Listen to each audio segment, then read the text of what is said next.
Okay, welcome everybody to Thursday Night Forum. How's everybody doing today? Stan, how are you doing? Yeah, I'm doing good. Good to be here. Looking forward to having a bit of a chinwag in the interlull. If we can find a few things to talk about. Yeah, I think we can rustle a few things up, right? Hmm. Like Funyuns on a Thursday night, we can rustle them up. Are they Onion Funyuns? rings, not Funyuns. They're like a cheaper version. Cheaper version of onion rings. Okay. Tony, we were just talking about glamming up your sausage croissant sandwich. Sorry, What was it, Tony? you didn't want to English sausage. sausage, English muffin, Jimmy Dean sausage, egg and cheese. Slamming up your sausage. Okay. Glamming it up, yeah. Bringing Expecting your a own visitor? egg. You expecting visitors?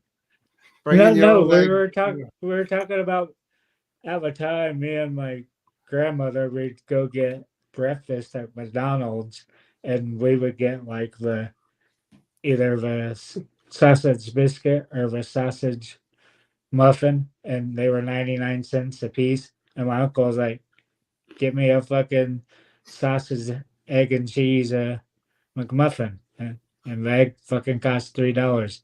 It's $3.99 for a sandwich, just Just 99 for one. He could just have for three. he could add 4 sausage ones for the one with the fucking egg on it. Four sandwiches for one. So you That's just have to plan ahead. You know what I mean? that's some like precious egg. That's 8 sides of an English muffin, and that's for 4 sausages compared to 2 pieces of Definitely an interlull, isn't it? We're bridging the interlull, Stan. It's okay. It's okay. I don't want to be all business. I like to chill out a little bit as well, have a little bit of a chin wag about things. And there's certainly a lot of things going on, Arsenal related right now. We have. Go ahead, Stan. I just cleared my throat. Oh, okay. Yeah, listen. The knockoff Funyun gutting. Arsenal are getting streetwise, Tony. Arsenal are starting to get streetwise a little bit. We're growing. We're acting like a big club. You know, we're bringing some of our players back from a silly interlull. Interlull 6. Is that what we call it, Tony? Sounds That's like what a I was space calling station. Space station Fuck. Interlull 6 or what is that? What is that? Thunderbirds 6. I mean, why do you have that much? That's kind of like Voyager 1 and Voyager 2, which I think Voyager 1, they've lost track of it or we're struggling trying to regain control of it as it's officially out of the solar system. Well, which one's further away from us, Ray? Let's see if you know this question. Which one is what? Voyager 1 or Voyager 2? Which one is? Well, I'm going to go with the against logic and say Voyager 2 is further You away. I'm would going to be say correct. Voyager 1 because it left first, probably. No, Voyager 2 passed it up. It went zooming by. Hey, Gary.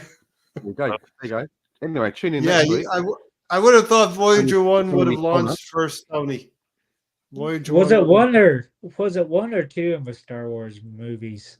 Standard is let's say Voyager. I think it was just Voyager. When they would come across the satellite in Star Trek. I don't remember, Tony. Yeah. You got me. Listen, welcome to the Thursday Night Forum Interlull Bridging. Gary, how are you hanging in there? No football for a week. No football. And not only that, but I'm like decided I was going to watch the U.S. men play.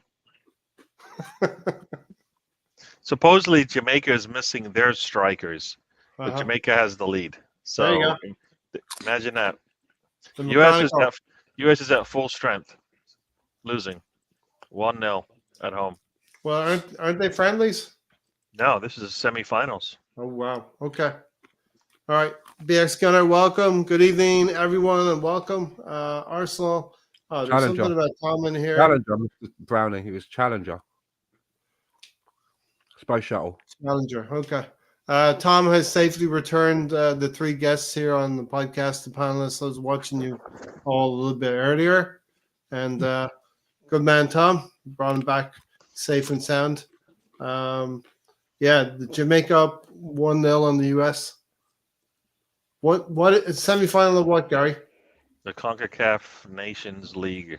Okay. So It's it's it's kind of not like even a Gold Cup. It's yeah, it's probably the lowest international. why tournament did that they they come can up get. with these every Oh, surprise, freaking year? surprise! Pulisic is hurt. I don't know, Why does it Tony. I don't know. every year? It's like first you had the Europeans, and now you have whatever the fuck it's called every Yeah, other year now. So I think they're just making more and more tournaments to tire club players out more and more. And but as Mr. it sucks. You spend 12 weeks of the season playing fucking international friendlies. It's Yeah, You know what they should do, right? Why don't they just make the season like shorter, same amount of games, but no international breaks, and then have internationals afterwards when players are more informed and Gareth Southgate can pick and blah blah blah, and they're available and there's no club games in the way. Why can't they do that? Is that just like too simple for them to think of? yeah, Yeah. you'd that would mean you finish in February. So and it you would get be time like to start. it would be like a You know? qualifying tournament where you have all of the games within a space of 10 or 12 weeks. You know what I mean? That would make And sense. this Interlull, the one before, they're just a waste of time. You know? But what sense does it take every 2 months, or it's actually like every 6 weeks? It's like, oh, let's take a break for 2 weeks. It doesn't make sense. Doesn't. It stops the momentum of the teams. If you're a team who hasn't been doing well, it's probably a good thing because you take a break. They need one of the clubs to Mr. sue Paul is one of the right. Wembley doesn't international make clubs money if it's not about being it. used. Wembley does not make money, Mr. Tom. Yeah, indeed. But are we playing Right. games all at home in this Interlull or all of? Well, I mean, I don't follow England really. I know that we're playing Brazil on Saturday. Is that at Wembley? And are we playing any other international games before the club starts again? I've seen that it's Belgium already. England play Belgium, but Gary Where? may know if it's home or away. I'm not sure, Gary. Oh, they practice at London Colney or whatever it's called now. So I'm assuming they're just going to play in the same country And it's that the they friendlies, practice. right? Yep, friendlies, friendlies? and pretty much anybody that could has said I can't play. So Mm-hmm. it's basically a waste. I mean, I think at some point they're going to realize when a lot of players decide, no, I can't make it. You know, I mean, oh my God, they just scored. U.S. just scored at the death. At the death. It's 30 seconds overtime.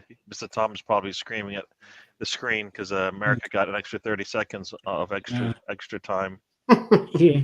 Tom's trying to figure out why I was talking about Voyager 1 and Voyager. Stefan thinks the Belgium game is away from home, Stan, so you'll have a game at Wembley.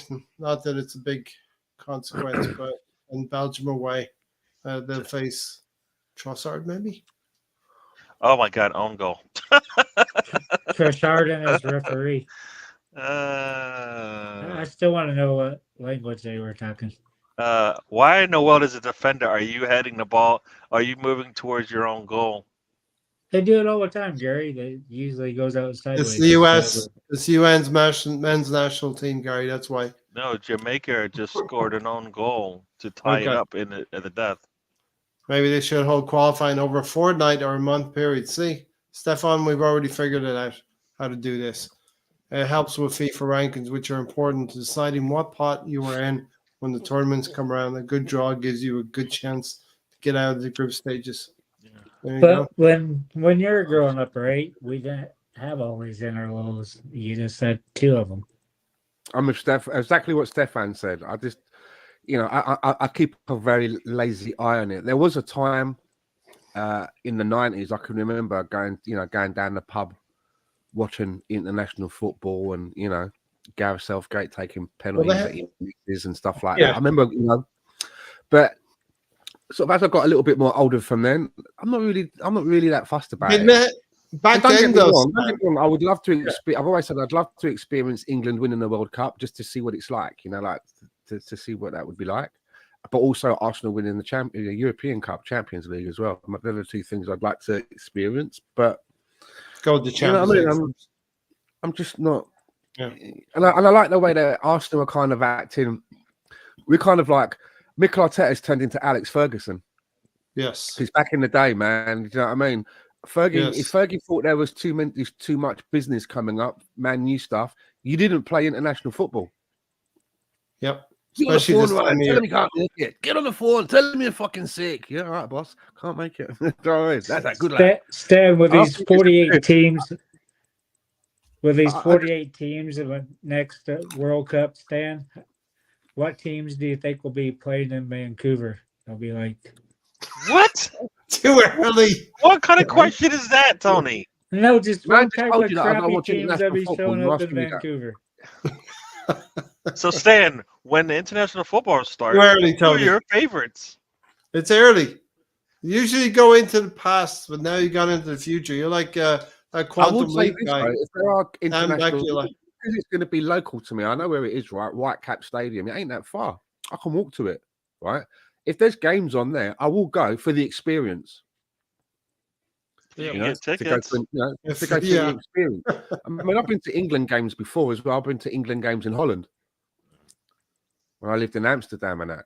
But I'm just not really into it that much anymore. Yeah. But I would go to a World Cup game, and not necessarily an England fixture either.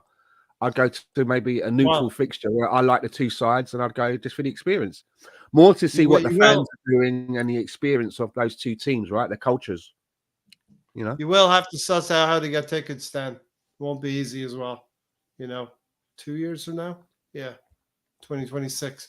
England won a Rugby World Cup. Don't worry about that, mate. Don't worry about that. Top black. Nobody. Hook me up. Except me, who got up early. The upgrade I got in Las Vegas. Come on. Yes. But Stan, like 30 years ago, the international games had more significance. There was more bigger teams. Now we have a lot of fragmented European teams, former Eastern Bloc countries that have separated. Like now, Serbia and Montenegro are two separate sides. We had all that. The Czechs. I can remember West Germany. Remember when there was a West German team and an East German team? Yeah, an East German and West German, exactly. Yeah, but you're dead right. What Arsenal is starting to move like Alex Ferguson in the 90s. Gary, talk to me a bit about Bukayo Saka, because people are starting to freak out about Bukayo Saka, but all my reliable sources that I trust have said no need to worry about his health. Was it a basketball match, wasn't it? Yeah, I mean, yeah. Was it? Yeah, last week at the Celtics. Yeah, I'm thinking it's just, just say you can't go, Yeah. Here's a doctor's note, Yeah, sick note for the teacher. Yeah, Darren Anderton. Even if he did injure himself, he's got 2 weeks, and if we know Saka, he doesn't even miss games, right? Yeah. So, and it didn't look like he injured anything in the last couple of games he's played, right? So, he's usually resilient, so I'm not expecting anything. I mean, if you think about it, Kevin De Bruyne, and you see Ireland limping around, right? So I think rolled an ankle. I think everybody. I don't know about that. If the videos people said looks suspect, So I kind of feel like there's bigger fish to fry besides international football for these players, right? And there are bigger things that everybody has to deal with, right? Who wants to play in a friendly when guess what? City's coming up, and then you've got Champions League, and you've got two of the biggest trophies in the world, in your sights. So, and also as well, I mean, if you're an international manager, and obviously you're managing a player like Saka, it's just like being an Egypt manager and having a Salah, for example. You know what they give you, you know what they do, right? Why do you have to play them in every single game? It's not like when the serious games come around, qualifiers and all of that, you ain't going to pick them, because you will pick them because they're the best player to pick in that position. So why not give an opportunity to other players who are on the fringes or who might go to tournaments, so that when they play in the real competition, they would have had a bit of experience playing within the. You know what I'm getting at? You know, you give somebody like Jared Bowen an opportunity on that side, because if he's in the squad, obviously if Saka's fit, he's going to play. But if Saka breaks his leg in the middle of a tournament and Jared Bowen has to step in, having played no England games before, and that's his first thing, it's not going to be very fair. But if he can have a go in some friendlies, at least he understands the setup, understands what his role is, what's required of him. But if he's called upon, he's not like a duck out of water. Yeah. Why not? Yeah, definitely. Hey. Bowen's a player I like, as Tony knows. I just use that as an example, but you know, you don't have to always, especially with those players that are nailed on that you know you're going to pick. Why constantly pick them? Why not leave a Harry Kane out and give someone else a chance, like an Ollie? You got to take a look at who you. Exactly. You need to win a game. You're a goal down with 20 minutes to go in Germany in the Euros. You need to know who you can trust and the fringe players who you can trust in that situation. You know you're going to pick Harry Kane, but if Harry Kane has a big accident right as a tournament, you know the live kicks off, and you got to pick an Ollie Watkins. You know, don't you want your midfielders know how to pass the ball to him and how to work with him, and you can use games like that. So that they know it's not an unknown. They're not finding it out all of a sudden. They've had practice at it. It doesn't make sense. Yeah, exactly. Tony. Last season, Saka had 3,200 minutes with at least 12 games remaining. How many minutes do you think he's at? Nobody cares. I have to care, right? No, nobody cares. Nobody. Ray has to care. I think he's got to be at the same level, Tony. Actually, he might have played less football. Who knows? But you know, because of substitutions here and there, he hasn't missed a game. He's at 3,023 minutes. So. Okay, so it's a little bit less, right? It's less, but that's with 12 games remaining. That was his full season last year. Was with. But you know, we've got Champions League as well, and we've got 10 games in the league plus whatever Champions League. That's gonna be right at 4,000. Let's just say 4,000 minutes on a 22-year-old. Yeah, let's just say Bayern Munich won't be easy, but we expect Arsenal to maybe get through the Bayern Munich challenge, and let's hope we don't burn the kid out. Then face down another 2 games, so it'll probably be 14 games at least that Arsenal will have to play this the remainder of this season. I think if we don't win anything this year, you might be looking at the exit. With playing as heavy as he has been. Who, Saka? Yeah. Okay. There's another hot take from Tony there to remember. Bukayo Saka leaving at the end of the season. You heard it here first, Gary. He played 3,700 minutes last season. ITK Tony. In all competitions. So if you said he's got 26, he's got 700 minutes still. Before he's got third. Yeah. In all Fabrizio Turner. No, I mean, Tony, we're gonna be around for a few years fighting leagues, Champions League, domestic cups. No, that's be there for a few years. Domestic cups. What are those, Ray? You'll know all about them in the coming years because it's got to be the way. You know, we're going to take on. That is the way. Are you asking what domestic? Breaking the record free.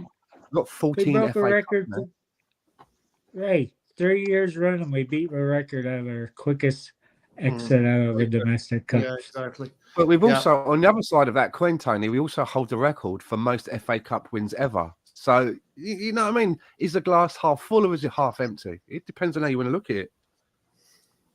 Right? So, there are people out there that have supported their club, right, for 40 years, 50 years, never seen their team get to an FA Cup final, let alone have 14 wins. Come on, man. You know what I'm saying? You can't expect every single season to have the very few prizes. There's only 4 prizes on offer every season, right? Only 4. Do you know what I mean? We Someone's all, got to come second. Someone's got to get to. You can't just have one team that gets to a final. There has to be two. Someone's not going to win it. look, We've got I 14 thought FA Cups, man. Arsenal, 14. when Arsenal drew Liverpool in the FA Cup in the third round, I thought the winner of that tie would go far and go deep into the competition. But we've seen Arsenal got eliminated by Liverpool. You know, we didn't turn up that day. We didn't play well. Liverpool smash and grab job on us. They beat Norwich City, they beat Southampton, and then they faced the Manchester United team and did not take their chances last weekend. So, Do you know how much you Liverpool to get to semi. make for like? Do you know how much you make for winning a Carabao Cup? It's like a $500,000. 4 million. No, it's like $500,000. It's like 500,000. Yeah. It's for winning an FA Cup. It's not much over 1.5 to 2 million. We're already in the Champions League, just for where we've got to at this point, Arsenal have made 91 million, and we've not even won anything. We've not even won it. Yeah. So you have to look at it. You have to look at it that way. That's one of the reasons why when I get it, Tony, when you go like we don't take the cup seriously, because now we're in Europe, and that's where the money is. That's how we strengthen the squad. US just scored in the 6th minute, so Of extra time. No, of whatever. Added time. What's it called when they go into extra? The extended Extra time. overtime. I don't know what it's called. Yeah, but, extra time. The first period of extra time, right? Yep. Okay, and so they got Jesus, another. Gary, have you gotten this far without knowing that? Jesus. I don't.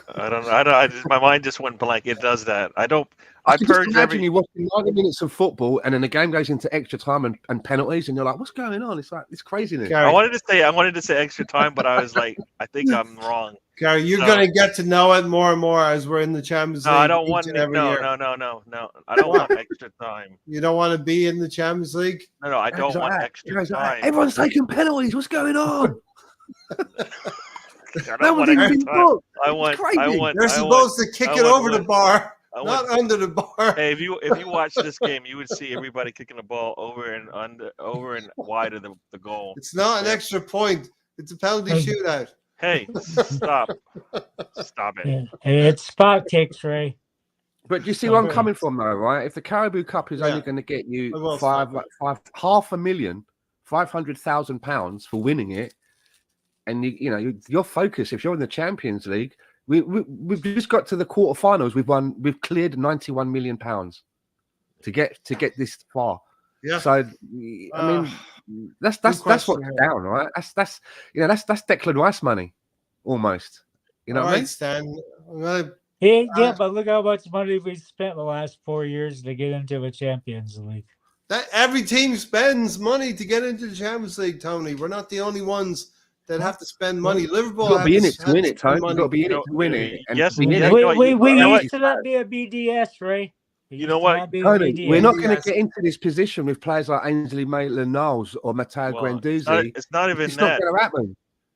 You know what I mean? This is why we had to. This is where the only reason that we're in this position now, Tony. The only reason that we're in the quarterfinals is because we have a Declan Rice, for example. Yep. That cost us 100 million. Yep. If we never spent that 100 million, we could have just wasted away in the group stage. Saliba, seriously, or the guard. Yeah, I'm serious. Saliba, Gabriel.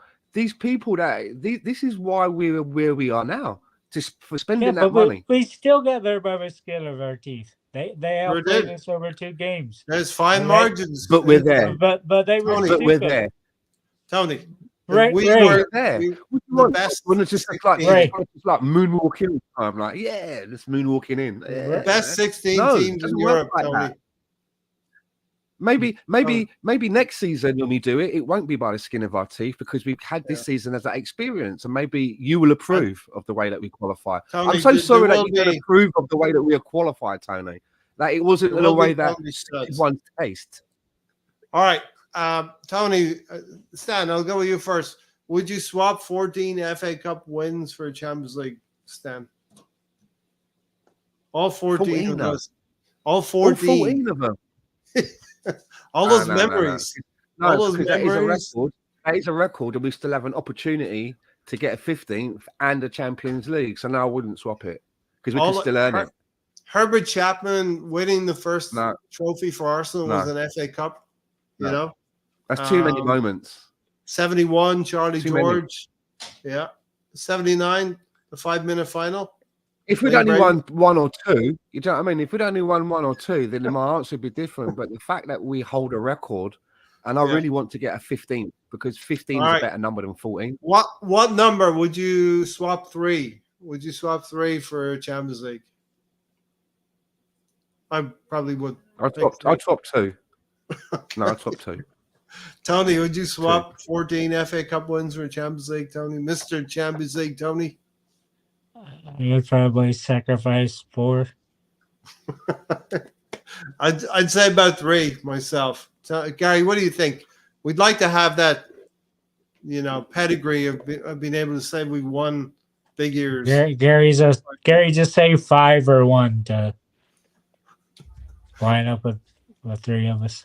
No, I was thinking 5 because I was just like, you gotta have to sacrifice something. So, it's a Champions League. Champions Leagues are the best of the best, but it is the best of the best in a cup competition environment, right? So Until we win the Champions League, right, there's certain conversations with opposing fans that we just can't have at the minute. yeah. Because they're having conversations and all of that. And then when they pull that out of the bag, you know what I mean? It's really difficult for us to kind of like, Right. we're not can sat say- at that table. We can say we've been invincible. Why? No, quick question. It's Gary Why- skipping Sorry, the what- record. One at a time. No. Why does everything have to be since the Champions League was created? Why Because is that? we're- Why is that the You know only? why? Why is that where football started? Because we're amongst Chelsea and No. I'm just saying in Man City general. We talk about supporters. history and all this other stuff, but we talk about football starting only when Champions League came about. Yeah. So then it doesn't matter. Or the Premier League whether came you're- about. Whether you've been around for 100 years before Champions League matters. No, not. it matters. No, it doesn't, because you're just saying it right now. We have to win a Champions League, or it doesn't matter. We can't talk to anyone. There was like 110 years. Yeah, but of we've never football won before the League, but we don't equivalent of talk the about it. Champions League before the Champions League. It's not like Man Well, United have won the European Cup, right? No, of Celtic have course. won the European Cup. Yeah, Celtic have won the Nottingham Forest won of the course. precursor, which was 2. We've not done that. We have won European Cups, but not the major one. That's what I'm saying. Whether it's the Champions League or whether you want to call it the European Cup, we ain't done that. So that's what I'm saying, right? I've got a good friend of mine, right? That's a Celtic supporter, like playing that rubbish league up there. And I banned him all the time at some of the scores and blah, blah, blah. But then when he pulls that out of the bag about Celtic winning the European Cup, it's just like I have to fall back. I literally just have to just fall back because he's got me. He's got me. Yeah. Exactly.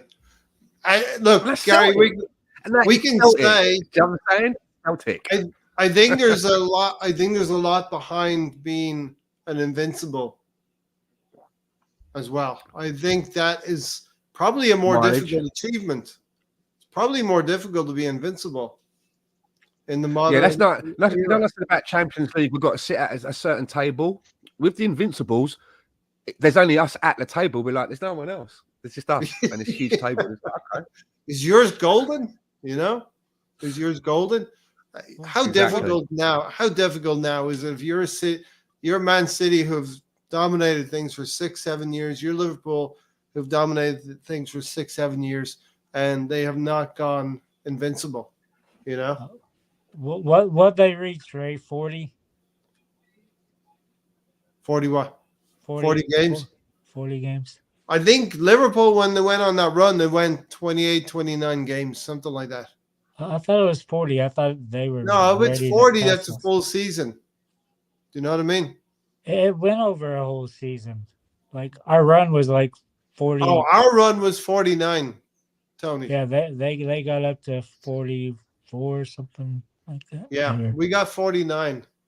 I don't know if Liverpool had went into the season before unbeaten and they got to 44. Yeah. I mean, maybe it was City that got to 44. Not sure.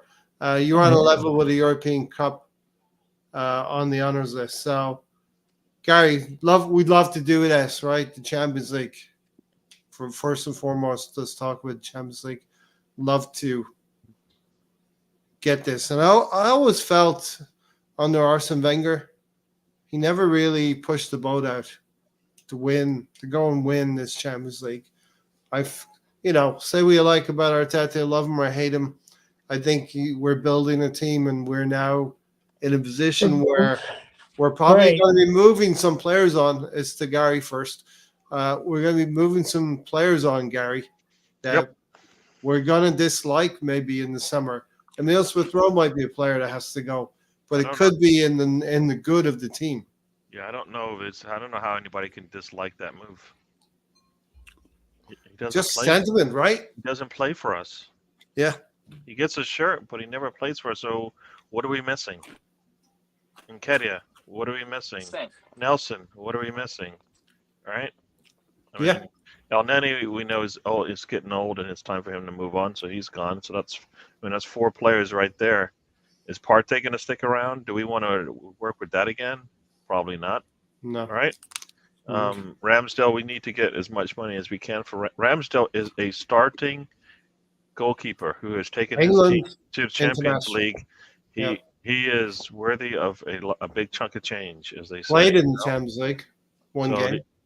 No, but he is a starting goalkeeper. We should get as much money as we received for the last 3 goalkeepers we've sold. That's how good he is. Yeah. Mm-hmm. Can he do everything every goalkeeper can do? No, but nobody can. So I don't know. The Arsenal needs to get as much money as they can for him. Cedric should be gone, right? He doesn't play. We need so we've got a lot of players that are going to leave. Emile Smith-Rowe leaving for me doesn't really get my heart, pumping or anything. I'm not concerned about that one. If players don't play, they got to go. Yeah, my heart pumping. Yeah, it's like what? It's like goosebumps. Yeah, I mean, he probably needs to go, right? I mean, for himself, he needs to go. Yeah, he's not going to get. He's not. We are past bringing in these youngsters and giving them minutes. So, like Saka's, the last player that Saka and Martinelli, last set of players that come in young, and they've been able to actually work their way into a lineup. That's not going to happen anymore unless we're getting what is the best young talent out there? It is, Gary. Yeah. They've said that one of their plans moving forward is that they're looking for I think that we have a gap in our youth system between sort of 16 to maybe 19, 20 kind of thing. And I think they're looking to buy players in that age bracket, which they've mentioned a few times. Obviously, if they go and buy a striker, that might be somebody who's more experienced. But even some of the strikers that are now being mentioned, away from someone like a Victor Osimhen and a Vlahovic, for example, Sesko, he's quite young, quite raw. Yeah, so it's a bit. I think that maybe we could be surprised of which way we're going. However, talking about experience, I was reading this morning that they're looking to have talks with Jorginho. They'd like him to extend and stay because his 18 months is coming to an end. But they're saying that rather than just Jorginho's side is saying, well, if we do that, we don't just want a 1-year extension, we want a 2-year extension. So it's going to be interesting to see whether that becomes a problem, how much Arsenal value him. Is he good for another 2 seasons or just another 1? So it's going to be one to watch, I think. Yeah.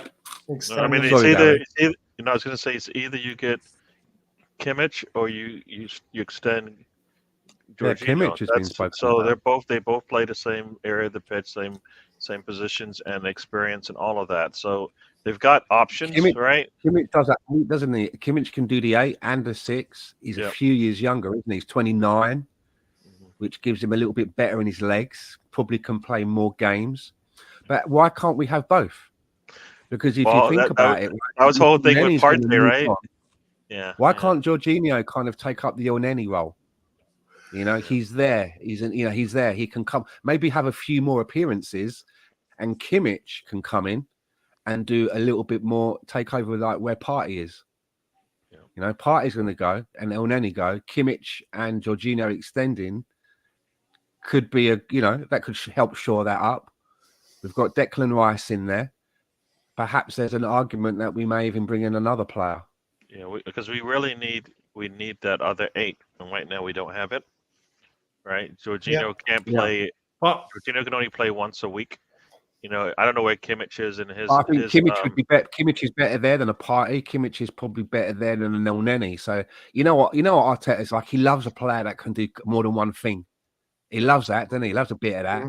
And then he thinks, well, why do we need to buy another one if I can get Kimmich to do? I'm getting at. He'll probably go that way. He's doing that. He's bringing in players with multi-purpose positions So you to got rid of players that did that. bamboozle the opposition a little bit. He was trying to do this a few years ago with Pep with substandard players, and we weren't able to do it with a Willian playing false 9.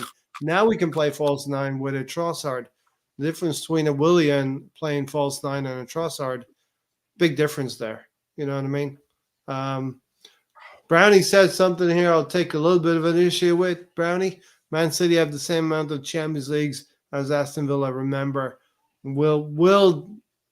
I for one do not value what Man City are doing. I do not give it any credibility, any legal basis to what they're doing. But what's the worst thing they really? They're cheating, Tony, right? Every team cheats in some way, right? Not legally. Somebody rich in their book. 115 times, not 115 times. I mean, yeah, but they were little crimes. They were there's infringement in there. The teacher corrected me 115 times throughout my semester, throughout my school year. Doesn't mean I was innocent 115 times, Yeah, but it's little shit. It isn't big things. Nottingham Forest, Leicester City have now been charged with something or will be charged, and Everton have received hefty points deductions, Forest for as well. 1% of what City are doing.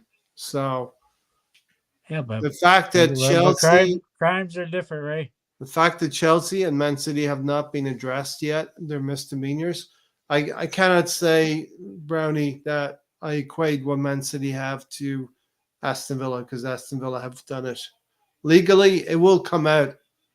Gary, it will come out in time, right? Yeah, well, we hope so. If it doesn't come out, then what? Then everything you just said is slanderous, right? Because it's not true. Yeah. If they didn't break a rule, then everything anybody said about 115 is false because it didn't happen. They investigated and they found nothing, right? So possible. Cover it up. Well, whatever they did, there's probably other people like Tony said. There's other teams who've probably done the same thing. So I think back in about 5 minutes. 115 times though. Yeah. No, they just did theirs in a short amount of time. That's all. Does it really matter if you've done 115 over 100 years or 115 over 10 years? Yeah. Brownie agrees with me. The media are licking Pep's backside successes, but they forgot that the cheating that happened in those years. Titles had better be stripped like Juventus in the 90s and the noughties. And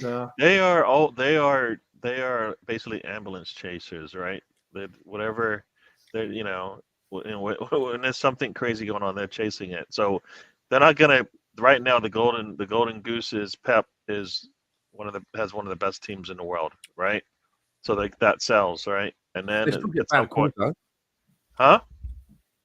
They do get bad calls, though. It's not like they don't ever get bad calls or bad decisions or bad VARs. They do. I've been seeing them. I've been making a note. I've been looking for that, but they get bad calls. Yeah, I think bad calls are just part of the game right now, and the only thing is nobody wants to fix it. Nobody wants to fix it. You know what I mean? I'm not seeing favoritism on the pitch, if that makes sense. Yeah. Well, I don't know. Let's go back to that Liverpool City challenge penalty. ? Doku on McAllister.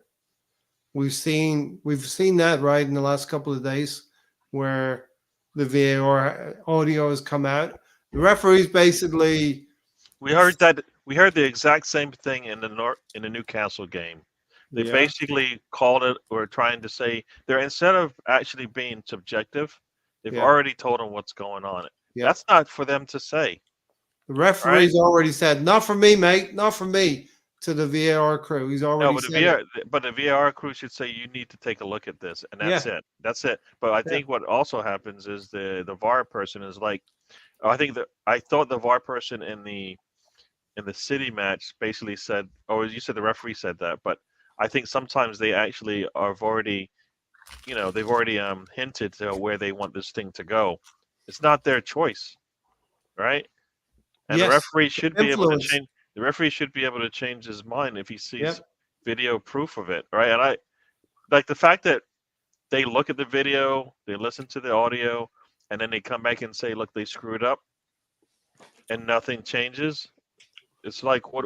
That's not like, why? Why do you And even look- have this? Why do you have this thing in place if it doesn't matter if they make a mistake? And I'm not complaining because we get the 1-1 draw. Arsenal needed that to stay top of the league. We're top of the league right now, and that's where we hope to But stay. what about the Newcastle game? If that's a draw, what?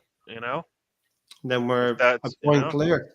A point So clear there's- and goal difference There's clear different as well. ways all this could play out, right? I mean, Yep. there's probably other games where things didn't go as planned, and So I've seen some people say, Gary, and Stan, that McAllister lunged forward looking for the impact. McAllister's trying to get to a 50-50 ball. I'm no great fan of McAllister. I don't really like him. But Doku's gone up with a high boot in the penalty box, and he doesn't get to the ball first either. Comes off McAllister's chest first, and then the incident happens, and Doku catches McAllister high. And the referees just bottled it here in injury time to make a big decision. But nevertheless, I mean, we have to call it out. For me, it was a penalty. I don't know what you thought, Gary. Would you have called out a penalty or no decision? I mean, like if anybody said, if that's anywhere else on the pitch, it's a foul. It's a foul. Right. So then Yeah. that's the problem. Everybody says, well, it's either too early in the game to make the call, or it's too late in the game to make the call, Yeah. or you know what, it's in the We box. can't influence the game too early or too late. Yeah. It's a tie game, so we can't make the call. This will make this will cause a draw, so we can't make this call. Yeah. This will pull this team up 2-0, so we can't make the call. There's always some reason why you probably can't make this call. This.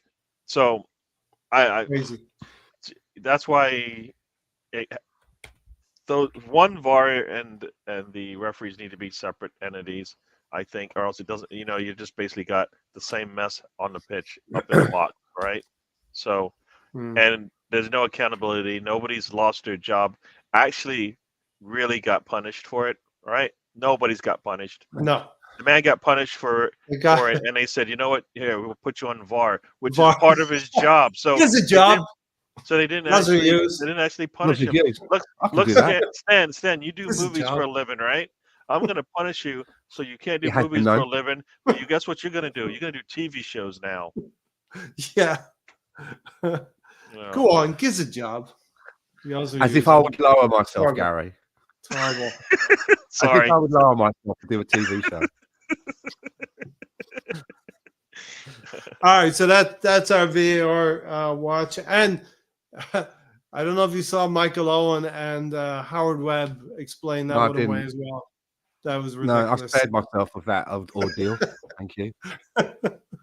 Is there any good time to watch that show?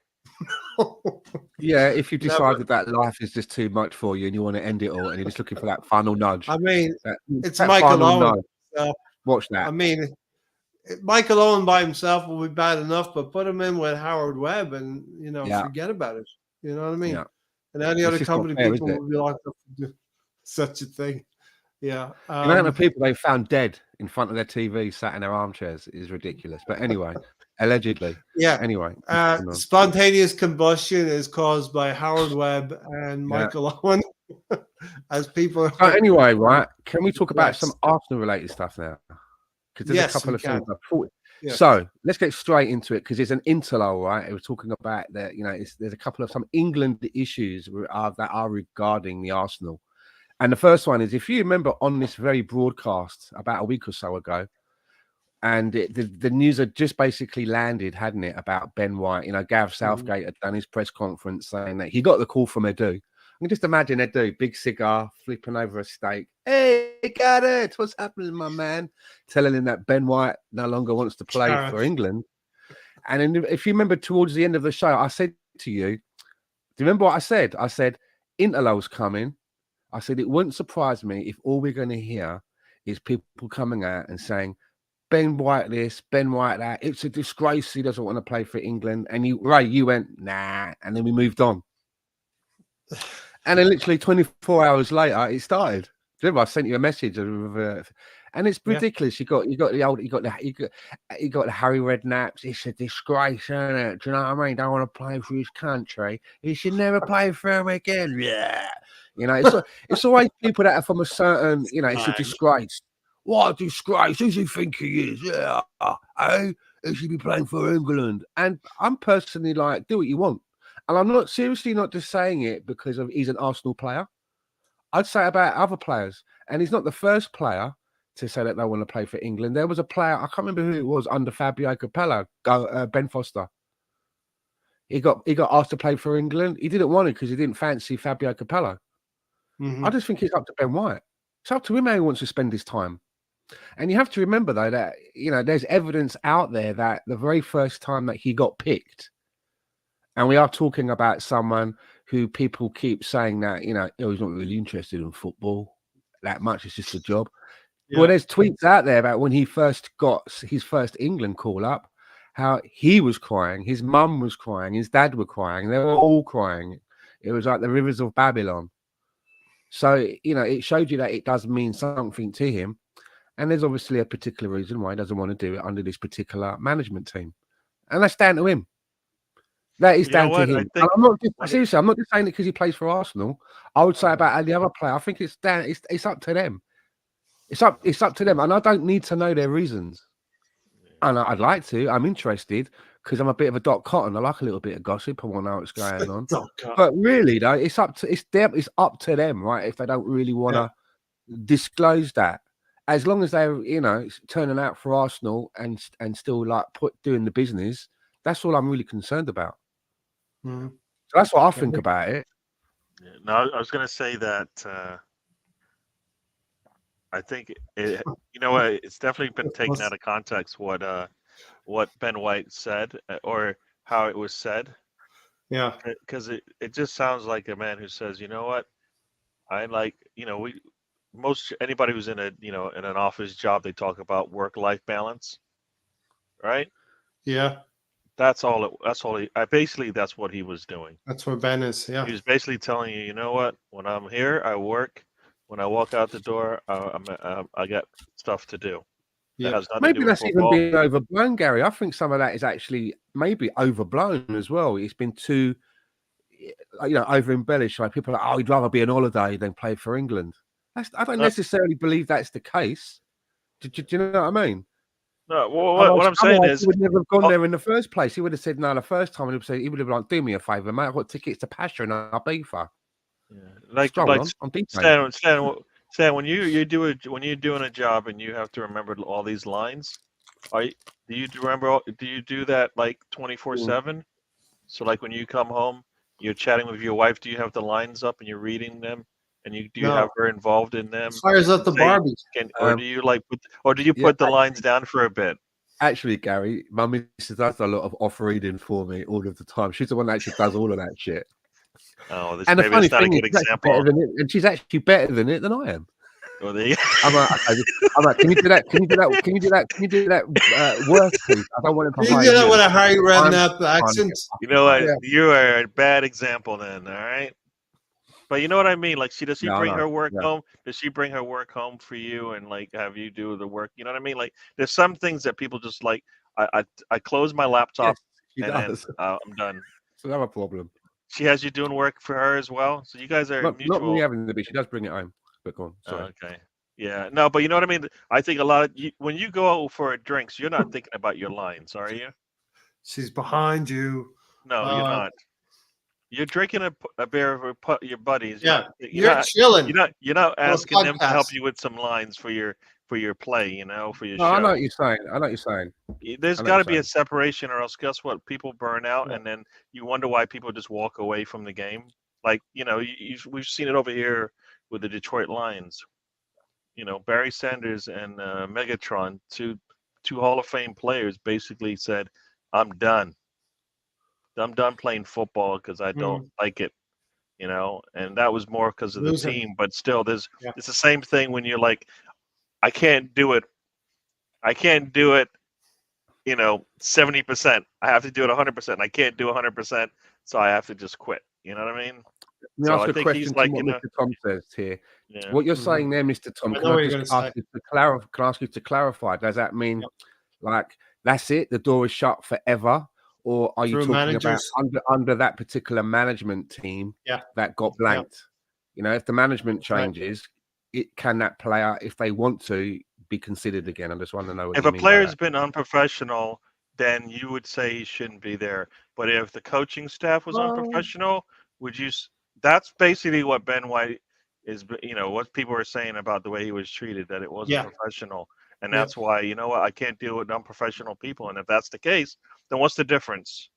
Right? Yeah. Look. If a player were to do something unprofessional, you would go, nah, he probably shouldn't be allowed to come back. What if a coach does it?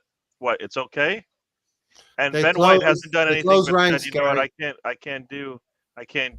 I can't work with this person. That's I tried it. management. Yeah. That's management. see, we don't Closing know the ranks truth, there, do Gary. we? Right?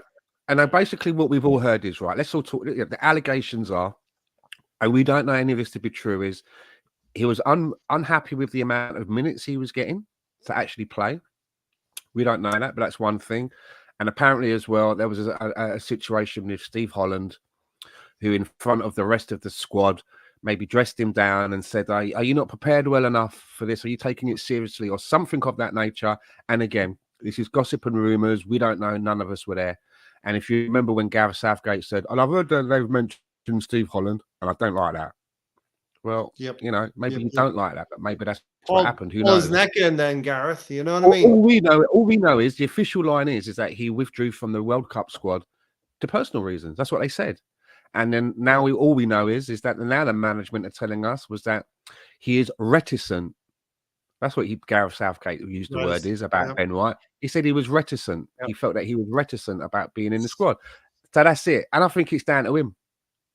I think it's down to him. And you know what? If he's, do you know what as well? A bit like Jadon Sancho, right? With the Ten Hag situation, Ten Hag said the reason he isn't playing is because of X, Y, and Z. And Jadon Sancho obviously didn't believe that to be true. And instead of just like towing the line, he was like, fuck this shit. And he said, it's not like that on social media. All that fell out. And then he was asked to apologize. And Jadon Sancho probably said, apologize for what? Yeah. I just stuck to my guns. He's in Germany. Exactly. Right. But you know what, rightly or yeah. wrongly, I kind of respect people that stand up for themselves in situations if that's what they believe. Rather than just apologizing when deep down you're thinking, why am I apologizing when I think that the manager is out of order? And there's different people. Some people don't want to rock the boat or whatever, but I just think that, sometimes it is what it is, right? And if Ben White, if something's happened with Ben White under that management that he doesn't like the taste of it, it leaves a bad taste in his mouth. And he's left from a World Cup, remember, no less, not a meaningless friendly.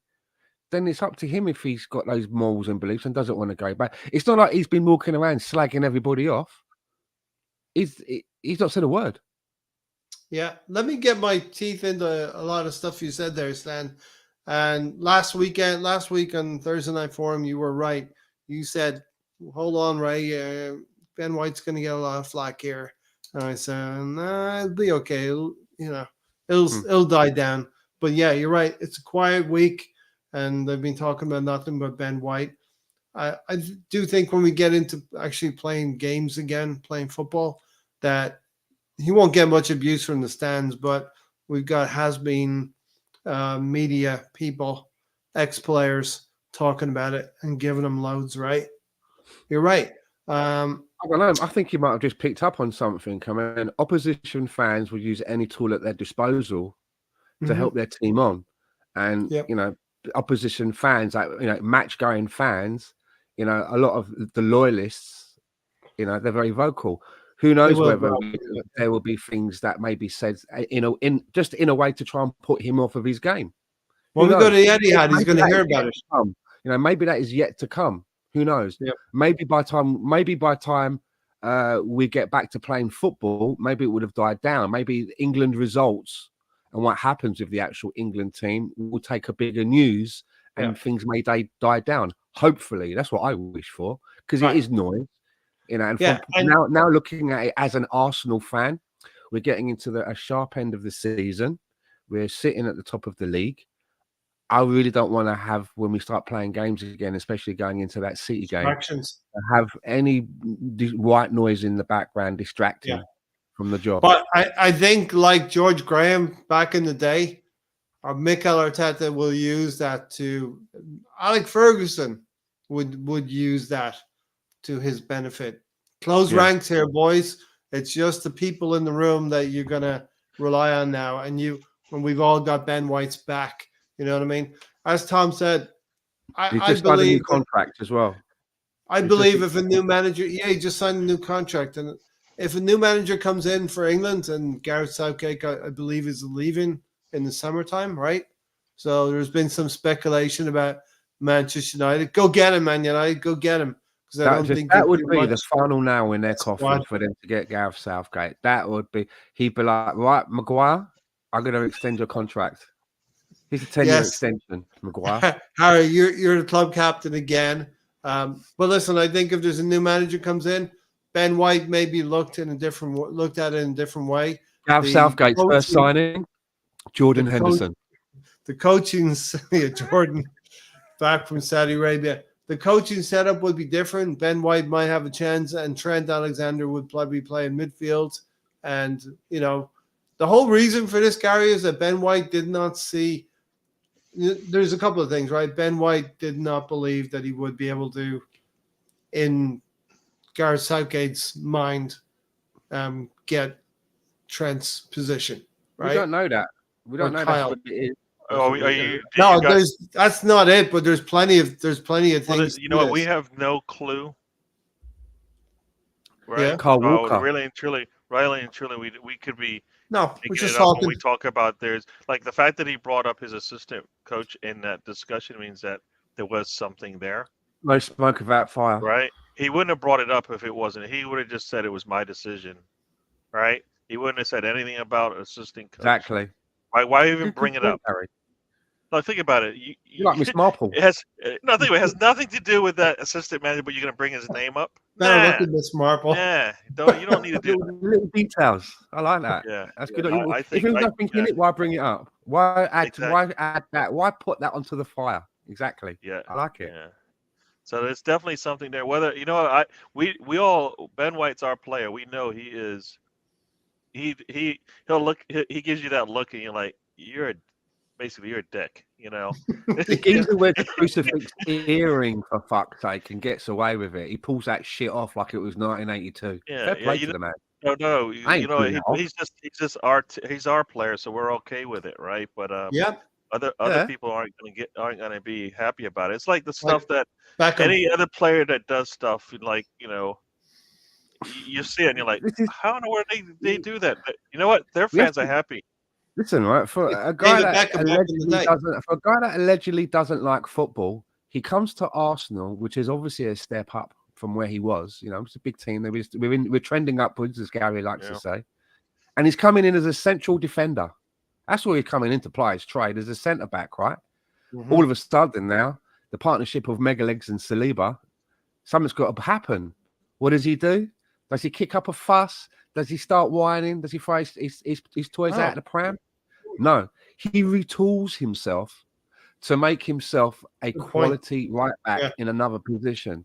He doesn't start crying and going, "No, you put me as a right back. I can't play in my position." And I'm not centre back anymore. He just gets his head down. He gets his head down, and he learns that position. That now makes him, like, when everybody's fit, arguably the first pick for that position. That has to take something from a person's personality, what they're all about, their wherefore. Do you know what I'm getting at? Some people can't do that shit, and you got to acknowledge that and say fair play to the guy. He's like, no, I ain't getting shipped out because of these two have come into the centre place. I make myself available here. Then this is what the manager wants. I'm going to learn this. And I'm going to perform in a way that he's going to say, okay, I'm keeping this guy. You got to take your hat off to that. That shows me a lot about his character. To be fair, yeah, and the whole boss. There's a lot of other players that wouldn't assault and go. Well, you know what? What's crazy about that is, remember how we always said, why is Zinchenko on there if all he can do is invert? And then you're like, all right, well, looks like Ben White can do it too. So then, wait, did Arteta just find this out, or did he really and truly think I have to have Zinchenko on it because he's the only one who can do it? Like, we all talk about how versatile all our players are, and then the ones that are basically the ones we don't like are the ones that aren't versatile or aren't the best ones on the pitch, right? Like think about it. Rice plays 6 and 8, right? Trossard can play 9, any one of the wings, even 11, come back 7, a little bit, maybe support in the midfield if we need to, right? Yeah. We know Tomiyasu anywhere, right? Yeah. We know he likes that. we he likes believe that. we believe Timber can play anywhere. We've only seen him in one Kiwior. spot, but Kiwior we know now. Can move around. Like Timber. either your Saliba, Timber. Gabriel, and Saka, Havertz, and Erdegaard, or your Havertz, your Trossard, your Jorginho, your Kiwior. Do you know what our Tomiyasu, squad's like, Barry? Our squad is like a Rubik's cube. Turning and the colours it's like, you know what I mean? There's a lot of a strand of DNA. I did say this earlier, didn't I? I said this earlier on. I said Mikel likes players that are able to do many a job, have many a role. This is obviously the way that football is going now. I mean, you look at the teams that are successful when you've got a back four considering of 4 centre backs. Yeah. There's no fullbacks. What's happened to them? They're like on the picket line with like walking around with signs going like, you know what I mean? Fullbacks. We've lost 3 fullbacks in our first 3 games of the season. Yeah. Right. Fullbacks get exposed by wingers. Did it hurt us? No, it didn't hurt us at all. So no. Arteta's done good at least keeping the squad. We talk about depth. He's got it there. Morning, Boise. So I midfielders moonlighting as defenders so that they can come into the midfield. Do you know what I'm saying? It's all changing, isn't it? It's very, usually people were wedded to their position, weren't they? I'm a left back and that is it. I'm a left winger. That's my position.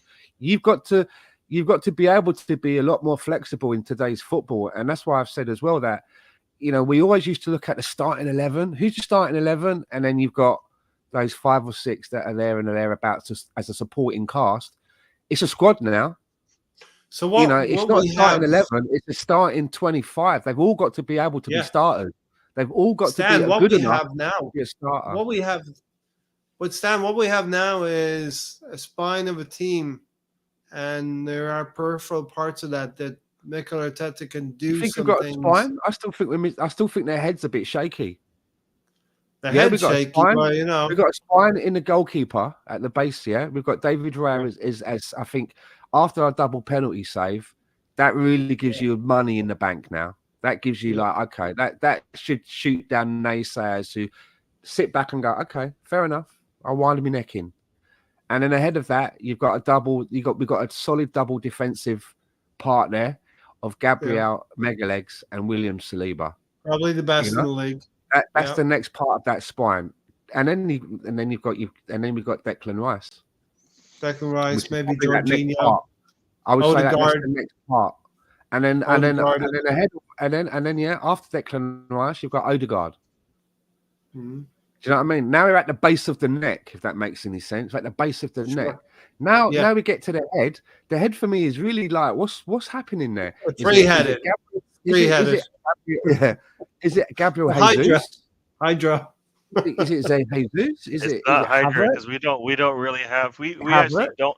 Hydra, like they Oh, have what? leaders, so you cut off Right. one head and the next leader. Do you see We what don't I have mean? if It's that a we have the grey area. anti-Hydra, if that's what it all is, because you know what, we're not getting exactly what we want from any one of those Yeah. heads that we cut off and bring Want the another one three in, right? together.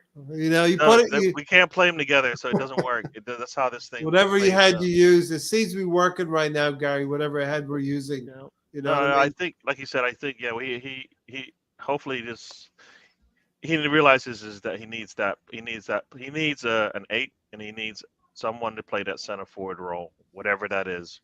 Like you can't have like what you have in terms of players in 9 positions on the pitch, and then 2 of them. Yeah, I don't know. not I quite don't know. sure. Like if we need, like we always talked about, like let's get a strong 11. We've got like 15 to 16 players, but we don't have that one player for 2 of the spots, right? We don't have an 8. Like we don't have an 8, right? We don't have somebody if in So hang on, because we play with if two Rice- eights, right? Hang on, let me ask you, Gary. So we play with 2 eights. Obviously, one of those is Martin Odegaard. You honestly believe that even though we've had a lot of players slot in and out of there, for example, we've had Teabag, we've had like Trossard, we've had Havertz, we've had ESR. They're the ones that I can think of that have kind of had a go in there. In your mind, you don't think that no one has nailed it down? None of them really suit that going into next season, and we still need to get something there. Do you think that out of all of those I've just mentioned, no one's staking a claim? No, we got to go to Bernabeu. We are down 1 goal. We don't have that 11 yet. We don't have that 11. So for you, where is Havertz? For you, where is Havertz's best position then? Are you Michael right now? knows. Michael I knows. told you. Does I've Jesus told get into many- this I've team? told- Does Jesus and Havertz get in this team together in your eyes? Do they play in the same team at the same time? No, Based on what I've seen so far, no. no. Like we Really? don't have they Really? don't answer the questions, right? Jesus gives us this, but he doesn't give us that. Havertz, I think, Gives us for that, me, but not this. Yeah, they're just like Well, see, they but can, you know but what? it I don't doesn't even look think good. I don't even think it's that. I think there's something You don't still think missing. you don't If think there is a way that we can fit them in this team together? You're thinking 2 up top or something like that, right? Okay, let me put it another way then, right? Let's say that Gabriel Martinelli is going to be out for a few more weeks, right? Mhm. A month, and we've got fixtures coming up. We've got fixtures coming up in that time. Is there a way that we can play them together then? You can play Jesus on the wing. I know where you're getting at. Yeah. Doesn't mean he's We nailed can- to the wing, does it? No, we It can means do a that lot of he things. can be Arteta fluid and just- move. But They the can- fact that yeah, Arteta okay, hasn't can move done into it. those chances. Okay. Yeah, for me, Mr. the Tom, fact that for good me, night, the fact, Mr. Tom. all Thank right, you for see being you. with Good us, night, Tom. Tom. See, the fact that Arteta hasn't Appreciate done it it. yet shows me that he won't, and he's stubborn about that. But what right? about 'Cause you, though? What do you think? What do you think? You I don't think naturally they can We play in don't- the same team We don't together. have that. We don't have that center Martinelli. forward. really? But if Martinelli's And then, out for a little okay, bit if they longer, can't play in the same team, are you both telling me then that if they can't play in the same team starting, or one's got to be on the bench, are you saying that at the stage now with what you're seeing of how we play, you feel that Gabriel Jesus is the one that needs to be on the bench ahead of Havertz? yes. Does anyone else in this chat box think that out of our interest? I'm just interested. I'm genuinely interested about this. Compare What- their goal I'm scoring. torn. no, I'm very, no, very what do- torn. I'm No, very torn. they both have positives, but what do we lose if Jesus is on the bench? We lose a little bit of tenacity Industry, in a the little bit of industry. a little bit of. Yeah, Do we miss it? physically. He also has that. He Not also does a bit physicality, of magic. 'cause He Havertz- can do Havertz some can be magic, physical can't as he? well. I know, like sometimes he can be in that penalty box, and that ball will stick to his feet, and he can, I know sometimes it doesn't end up with an end product, but he does have that kind But of Stan- flair. That Stan, flair, you you know what I think- mean? But Stan, you think Havertz being 6'5", whatever height he is, you just think naturally with that height he doesn't have the skill at his feet, but we've seen that he has. No, I'm not saying He's that. an- I'm saying that I know, but they are very different, but they are very different players, aren't they? Very different players. Yeah. Very. Just because that's the center of balance, they're very different. So I'm just wondering, is there not a way that we can use them together? You know, They and can play, by using them together, but it won't. if you're It won't. if you're the defenders on the opposition team, and now won't you've look got to very deal well. with It both won't look of them, are you not going to be slightly bumfuzzled? It won't look very good. The two of them together in the same No? team. Okay. I think Okay. I think we're really good with they don't complement with each other. the stability that Saka gives us on the right and the pace that Okay. Martinelli gives us on the left. BX is on it. BX Yeah. is on it. I don't see how that BX would how coming in. Seriously, where- so can I just say right now, if for whatever weird reason I Jose. was ever voted in as president, if I'm ever voted in as a president of a country in some weird world, BX will be my VP. Look at that backing. I'd how- back you how with would- how Trossard. would you play Jesus and Havertz? I'd back you with Trossard. If everybody's healthy and those are the two players that have to As a two. start As two a up two. top, right? So then how does Yeah. the rest of the team play out? Yeah, where do the wingers if you play? think of it this way, Gary, you know, like when you get, you know, like when it's No, like no, an no. hour I before get it. football, You want to play I'm those two up explaining top. it, right? I'll But how explain. does Like, you ask me, yeah. I'll tell you. Yeah. I'll tell you. Yeah. You know, when you like, it's an hour before the match and you get your phone out and you say, who's playing today? And you see the Mhm. graphic and you see the players in the way that we set up. The way that we set up with Saka and Martinelli and the lone striker and that, and you've got that left 8. That space there, right, for me, is either Havertz or Gabriel. It doesn't mean that that's where they play on the pitch. It just means that they've taken up a space. Another player isn't playing, but they are. But when you're off the ball, you find yourself in one position, and when you're on the ball, you can be in other. You don't stick to that. When you see that graphic on the screen, that's not how we're sticking to on the pitch for 90 minutes. Sure. So someone look at Jesus, how often he finds himself in a midfield position, almost playing in the left 8, tackling people, turning around when he wins the ball and releasing someone, and someone else is lining up as a forward. Gabriel Jesus started that move. So by having that fluidness, someone like Havertz and Gabriel Jesus, depending on when you're on the ball and off the ball, could be coming back into that midfield position to help out. But they're both good enough to play as a 2 as well on the attack and could be lethal, I think. What I'm saying is that every time you see that formation, no matter whatever it is, that's not how teams play for the 90 minutes. They're not wedded to those areas on the pitch. Sure. Yeah, but where are you going to play Saka? When we're off the ball, we go into a 4-4-2. We are playing in 4-4-2 anyway off the ball. I've seen it. And what about when we have the ball? But off the ball, it's fluid, isn't it?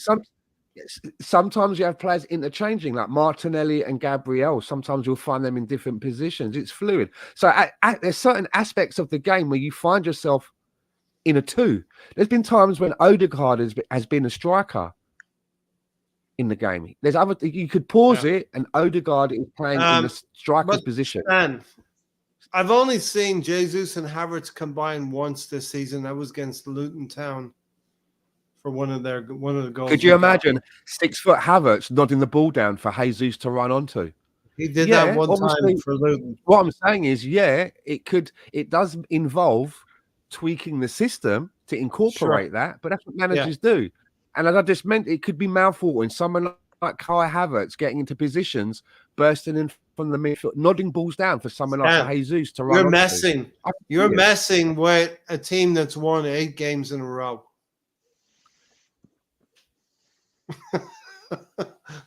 I'm just putting it out there. It's just a topic, right? I'm just saying. I'm giving it. That's what we're here for, is it not? Yeah. We can switch on. Welcome to the podcast, everybody. We're all happy. Everybody's happy. We love Mikel Arteta and the team. Yeah. Thank you for tuning in. Good night. See you next week. Don't say good night. That's what it would be. We're top of the league. What I'm saying. That's what it would be. It's food for thought, right? Looking at options. We're in the number 1 position. We're in the number 1 position, looking down at everybody. I'm surprised Liverpool are still here with us on goal difference. Maybe. I played 2 up front on FIFA. Too much FIFA stand. There you go. I know. You know, I do play the formation with 2 up front. Do you know who those 2 are? Have a guess. Um, Have a guess. Alan Go on. Smith. I'm playing FIFA, right? I control the world of football at my fingertips. Are they Arsenal I'm playing with players? the formation. You have to guess. I'm playing as Arsenal, right? But I Are have they the world at Arsenal my players? fingertips. I'm playing with 2 players up front. Who are they? Are they Arsenal players? And then I can guess. He said he's not going I to give you can't. he's not giving you any hints. I'm not giving Ray. any clues, man. All You right. gotta guess it. You're 2 playing players. playing together up Haaland front. and Mbappe and Haaland. There you go. You got it, baby. That's what's happening in my world. Who would not pick those 2 players? You know, a It target seems to be man working with out for me so far. Haaland is the We've target been man. I'm in my 3rd season, and we are invincible for going into that 3rd season from day 1. Alan Smith and Charlie Nicholas, not a bad combination. There you Niall go. Quinn, Charlie Nicholas. I got my eyes on 2 leagues, to be honest. Yeah, look. Bergkamp and Henry, they're one of the best examples of the way that you play 2 together with one, you know, the way that people operate and come back into midfield. You're not talking about 2 players hugging that box, you know, hugging the box. Someone can come deep. Someone can drop into the midfield when it's needed and help out. We talked about Remember Lacazette? How deep did Lacazette used to come? Jesus, the guy used to play as a full 6. Hey, Tony's not here. Just because Tony's not here doesn't mean you have to do the history part. Fair enough. You're filling in for Tony. Okay, listen, we've done the Bukayo Saka bit. Coming back to Arsenal, he's returning from England duty. I think he's been carrying a knock all season, and the club wants to keep an eye on that and keep his treatment going for these. Big boy move, mate. Big boy move. Big boy move. 2 months in the season. Well, everyone else is doing it. Why not Arsenal? Exactly. We talked about Ben White. Then days are gone. Big boy move. We talked about Ben White. So listen, Ben White got a new deal as well last week. Tomiyasu's also got a 2-year deal. I'm happy with this one because it's a shorter deal. He has to prove his injury. Gary, he has to prove that he can overcome these injuries.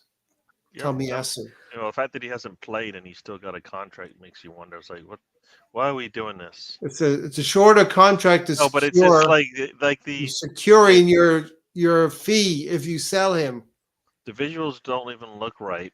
The man comes back from the Asia Cup and he hasn't played it.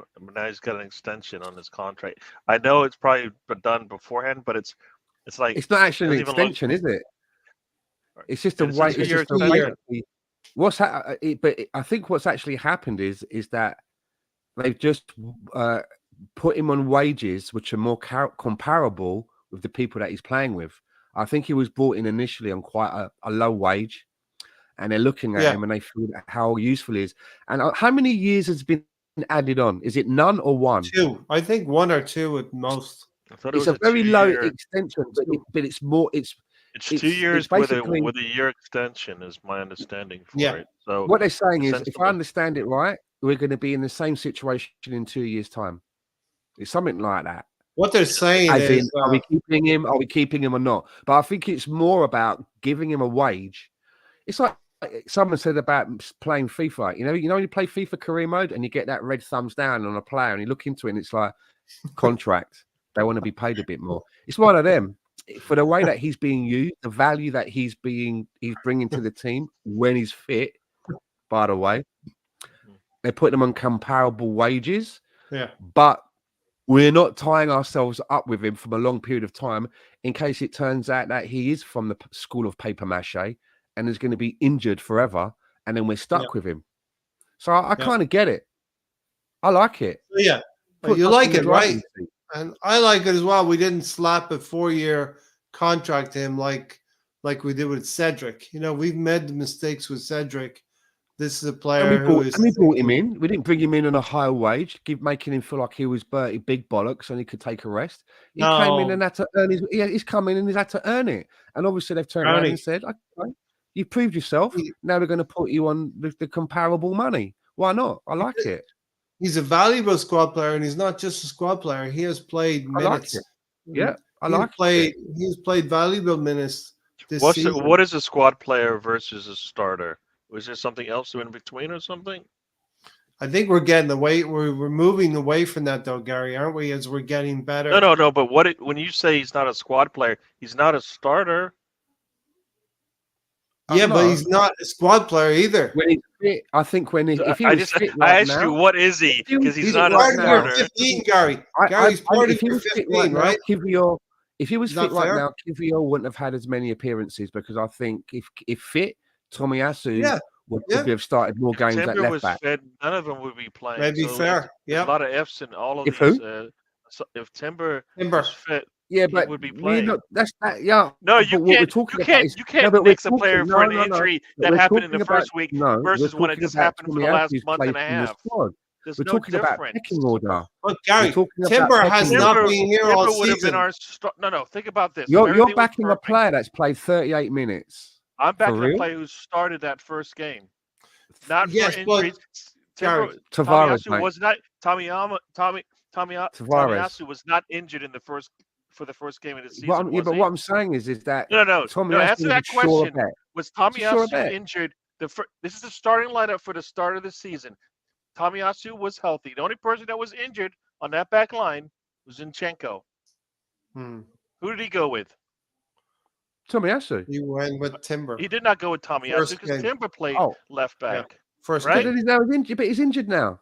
No, Which but is- that's yeah, the but same now- problem we yeah, have with Tomiyasu. but because- He's Okay, injured. okay, That's oh, why oh. you can't blame Kiwior for the minutes he's getting I'm just when saying. Tomiyasu I'm got just saying, those right? minutes because Timber I'm was just saying, injured. right? If everybody is fit, based on their If everybody's experience, fit, if Timber everybody's starts. fit, Timber let starts. me. If everybody is fit, based on their experience playing in this squad, and based Yeah. on the time that they've had to play under the directions of Mikel Arteta, Tomiyasu is obviously ahead of the pecking order. He is not ahead Which- of Timber. Of course he is. He is. Okay, one He second. didn't Gary, even start the season. Hold He's ahead on, of If hold he on. was, he would have Based on started the what? season. Gary, Based on Based on the 38 fact that he didn't minutes. start the season. Based Alright, on hold on. 38 You telling minutes. me you telling me No, that seriously, Tomiyasu was sorry, taking Timber and put him to the someone bench? in the chat He said something like wasn't. lay off. Someone in the chat said something like lay off FIFA stand. For me, and I mean it without any disrespect, Michael. that is the biggest FIFA kind of answer I've ever heard. It can't That be you would because give he more- started the that you would season for give, us. right, hold on. That Guess how you many would give more games did he play freedom. in the preseason? No, the question One was sec, here one sec. today. The question was Today? based on here today. So you Right, can't bring right up here and now. Kiwior then. Gary. You can't say Kiwior doesn't get it because the same problem you Yeah, have but with Kiwior's had minutes. Timber. Right, based on today, who's had the minutes? Who Gary. have we seen?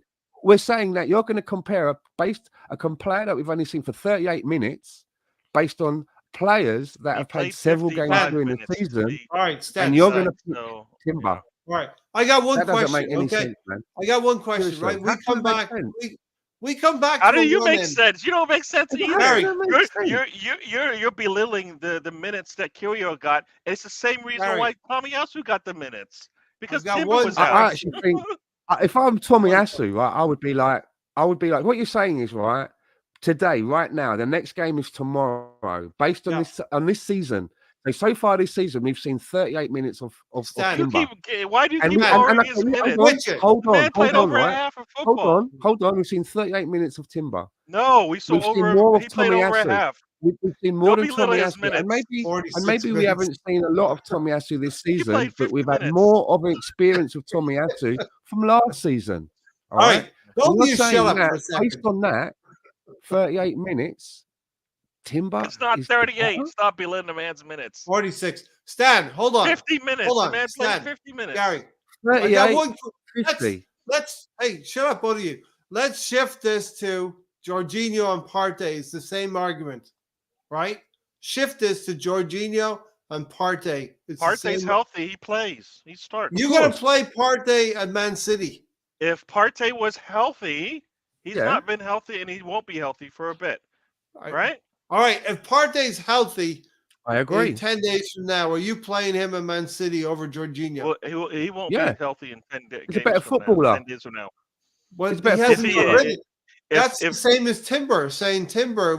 If Timber's a better Yeah, footballer, but I've you put seen him more in. than 38 minutes of Thomas Partey. I've seen more than sometimes you 38 don't need to minutes see of a lot. Jorginho. That's like seeing That's what I'm seeing saying. 45 minutes of Harlan and then going, you know what? Just because you know what? Because you haven't done it for us for half a game because you've been injured. When you come back, No, guess I what? You didn't don't see play, EastEnders. right?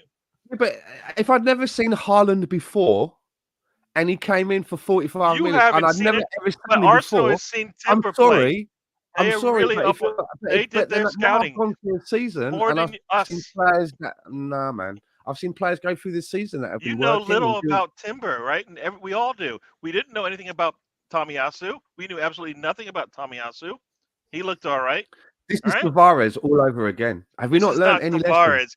Wow, that Oh, is no, boy. Tavares You is just so wait, good, boy. man. You just kicked Kieran somebody in the Tierney, stomach fuck there. him. That's a Tavares is much serious. better than Kieran Tierney. That's a kick He to the. needs to shine a new Stop toy. that. Look at fucking Tavares No, now, man. that Come is on. It's the same rude. thing. You It's the comparing same Timber thing, man. to Tavares. That is rude. 38 minutes. 38 Wow. minutes. Boy, Nah, Timber, all right, guys. I'm not saying those that Timber. 50 Come minutes, on. those 50 minutes of Timber are more than Tavares has done for us. All right. Mental.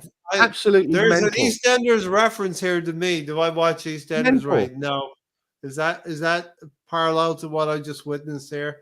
I think we're going into a key period of the season with 2 months to go. I don't know if you can throw Timber back in just on saying he looked good, but would you throw him back in against City? Probably would not do that. He would need to give him some minutes and build up his minutes. Is Timber, when everybody's fit and in flow and playing games, Timber is probably the bet. Probably going to be You're a scout, right? You're a scout. left back. You've been sent out to scout two players. You scout one for 38 minutes. You scout one for a season and a half. And you come back and say that the one that you saw for 38 minutes is much better. I can't believe. Why would you? Do you know what I mean? Maybe you got him on a good day. What are we talking about? Maybe Timber over Tomiyasu. Is that what we're talking about? It's mental. It's mental. But That's Timber was good, Stan. Timber was good.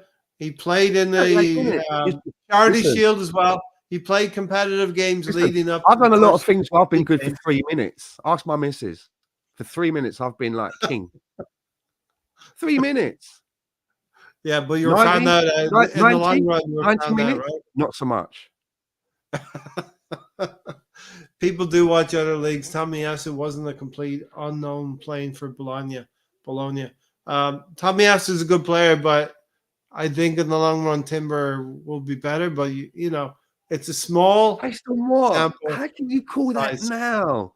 You're really. I'm not saying that he You're won't. just going by the 50 but the minutes way you that saw. you're so nonchalant. No. Let me. Can I have a say? Can I have a say? I'll let you talk. Decision that I'll let Timber you is ramble on the and chosen throw one. All right. nonsense up there. Can I say something? Mental. I don't mean You've to be seen 50 minutes disrespectful of it, but you anyway. didn't I see really what don't, happened but this before is he got here. absolutely a You know massive nothing about head him. fuck to me. You know nothing It's about like him, but a you're fucking mushroom belittling cloud. him. You It's compared him so to Devaj. fucking- That's where you've gone. You compared him All to Devaj. I can't even listen to that anymore. Whatever you say after that, I don't. I nonsense. seriously don't want to be disrespectful to anyone. You know that, but I've got to be You honest, just man. compared him to Devaj.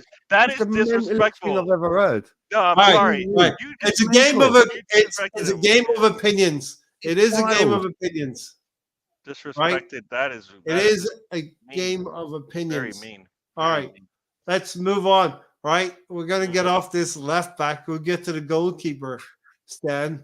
Goalkeeper. There's nothing to talk about. Let's move on. There was we a have little one snippet. We have one goalkeeper. We don't have two. No. There was a little snippet about Aaron Ramsdale. He said that the Emirates crowd, have helped him get through his time of not playing on Arsenal, right? So, can you get our remaining fixtures up? Yes, I can. I'll bring that up, Boise. So listen, Stan, I think it's important that Ramsdale's probably going to leave in the summer, and now he came in. He came in as a goalkeeper vilified by Arsenal fans. He's going to leave as a goalkeeper loved by Arsenal fans. So he's had a big transformation, right? He won the fans over, didn't he? But at the end of the day, it's not Sentiment FC, it's Arsenal FC. And if it means he can upgrade, this is the way it goes. Yeah. Yeah, But, Aaron, you know, Aaron too- Ramsdale is not. Aaron Ramsdale's too good to be a number 2. You know what I mean? He's not getting any chances. He needs to be somewhere where he's playing every week. He's going away with England. He's in that stature. He's not a number 2 goalkeeper, so he has to move on. Let's just hope that we get a decent price for him and that we make a profit. Yeah. I think it's a nice story, Gary. You know, it's a nice segue before we're going to talk about City next, probably. But it's a nice segue. Aaron Ramsdale, maybe making peace with the Arsenal fans and leaving on good terms. No, I mean but this is the thing. We didn't need a goalkeeper at the beginning of this season. Okay, So, I know, so, but we so haven't. no, We so got a that's where it goalkeeper. starts. Like that's where it starts. We didn't actually need a goal. Like if you said what were some of the holes in the squad, goalkeeper wasn't one of them.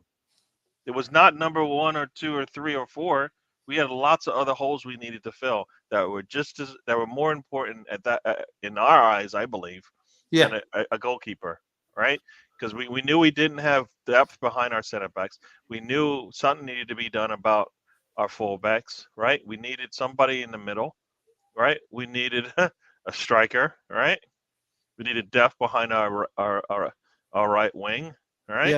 yeah. We had all these holes we needed to fill, and that was not like I said, probably 10th on the list of things that needed to happen. All right, based on what we did last season, right? So yes, he has some positive, but he has some pros and he has some cons, right? Mhm. So we didn't we didn't get Rice at goalkeeper, right? We just got Yeah. instead of Xhaka, we got like a Havertz basically at an 8. They give you some things, but they don't give you other things. That you're trying to fill both holes that you're trying to fill in that But position. as Michael said, aren't you glad he's here, though, Gary? I mean, you know, as a second goalkeeper, if we do have an issue with David Raya, Ramsdale can come in If and we we'll did look. this the way we were supposed to, he wouldn't have been here. So I don't think that's even a good. That's not a thought that we Well, would have yeah, had. If you're you're gonna saying 2 years ago. if you're gonna replace your goalkeeper, you're not keeping Ramsdale. You're not. If you're going to replace your goalkeeper, you're not keeping Ramsdale. Yeah, you're selling him.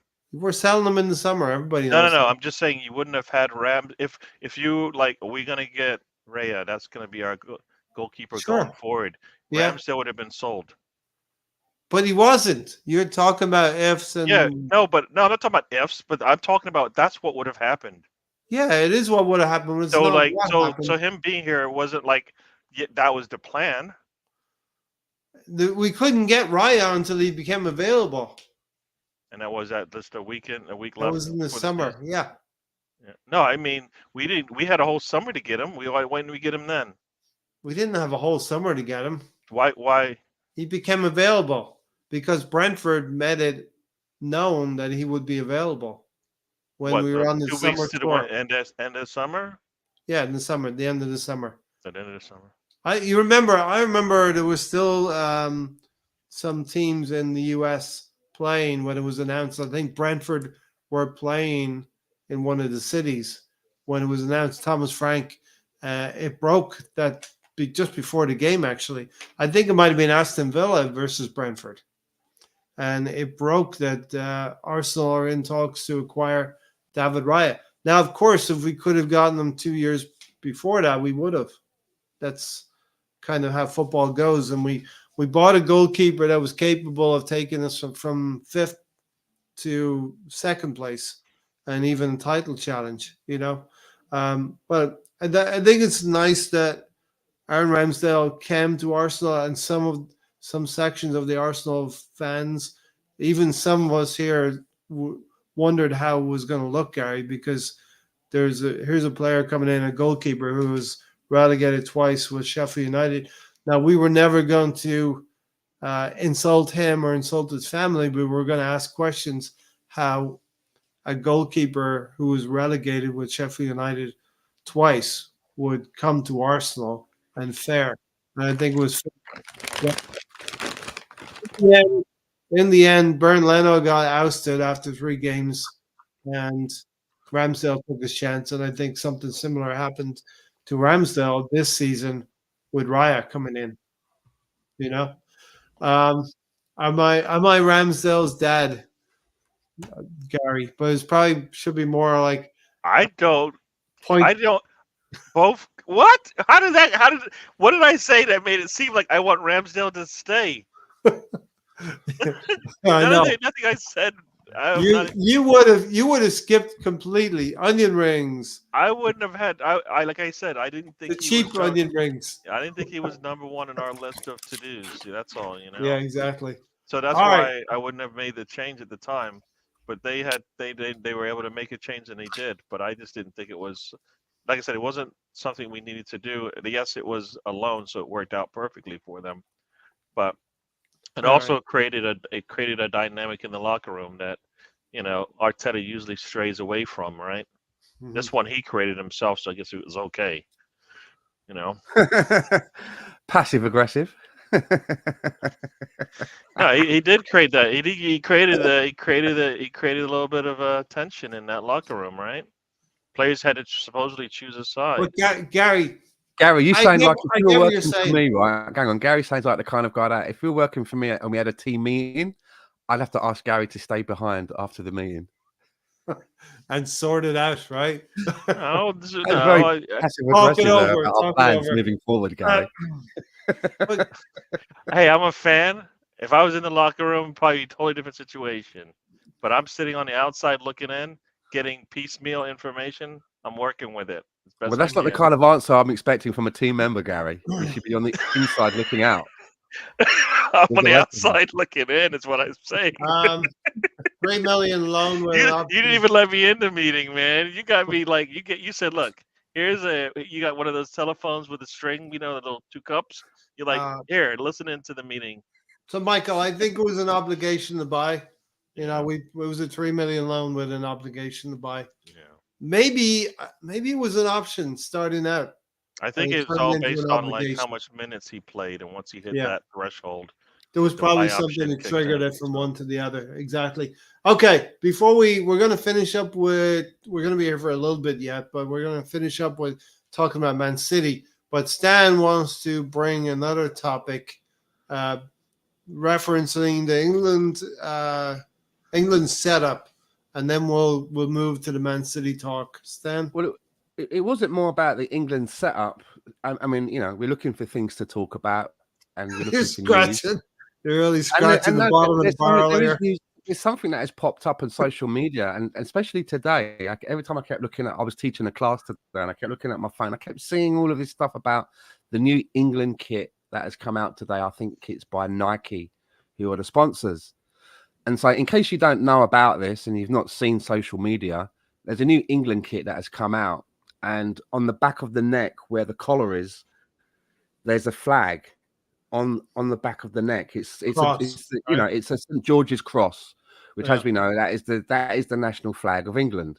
We have the Union Jack, which is for the United Kingdom, but each home nation, Scotland, they have the Saltire, which is the blue with the white, with the big white sort of X. Wales have their flag with the dragon on the front, and Ireland, they've got their flags, and England have the St. George's cross. But this badge on the back, it's a St. George's cross, but it's in a different color. It's kind of like purple and blue or something like that. Mm-hmm. But from what I can gather, what's happened is rather than just putting it on there, Nike drew attention to it by saying, and I'm paraphrasing, they made a point of saying, here's a new kit, and they showed a picture of we've done this new kind of inclusive, I'm paraphrasing, this alternate flag, and they've drawn attention to it, and a lot of people are really pissed off about it. They really are pissed off. Why are they changing this flag? Why are they saying that the flag needs to be changed? It's a flag. Why are we supposed to be ashamed of what the flag? So it's brought up a lot of conversations. But one of the things I did notice, now I don't follow England and I don't follow England kits, but there was another kit some years ago, maybe 3, 2, 5, I don't know how many years ago, but on the fabric of the white of the shirt, it's got little St. George's crosses in different colors. So there'll be a yellow one, a blue one, and a red one, or whatever. And nobody said anything about that at the time. Maybe you needed a microscope to see it. I don't know. I don't look at England kits, but nobody said. But they've drawn attention to this, and now by drawing attention to it, it's caused a big controversy where everybody seems to be talking about it. And I just wondered if anybody had seen it, what their thoughts were on it, and whether it's, I've seen people saying, I'm not buying this. I usually buy one for my kid. I'm not buying it. People boycott the kit. Why are they doing this? Why are they changing our flag? I just think I don't know what it is. What Arsenal? what is that supposed to signify? Like, it's not like any colors that I've seen used together to like signify something, right? Yeah. Like typically, like you see like rainbows, or you see some other sort of colors. Have they explained it? It's just like and they Well, just it's not like okay. If it was the George Cross and maybe they'd done a rainbow design, I can understand why a section of people who feel that certain things may be being forced, and I've heard that argument. I get that, but I mean, it's not even that. It's not that. What though. I'm saying is, right? If Nike hadn't drawn attention to it, would people have noticed it, and would there be the same kind of conversation about it that there is now that Nike have made a point of saying we've changed this for whatever reason they've said? I'm paraphrasing, I can't remember the statement, but they've drawn attention to it. Had they not, would anyone even had noticed? I don't know. I'm just saying. I don't think anyone would have noticed. There you go. Steve says it's disgraceful changing the colour of the flag. Yeah. So people feel very deeply about this. Yeah, but like that's the thing. Is like now they're like, is it the flag or is it not? Because if it's the flag, then yeah, it's poor. It is a flag. Taste, but yeah, they said it's the flag.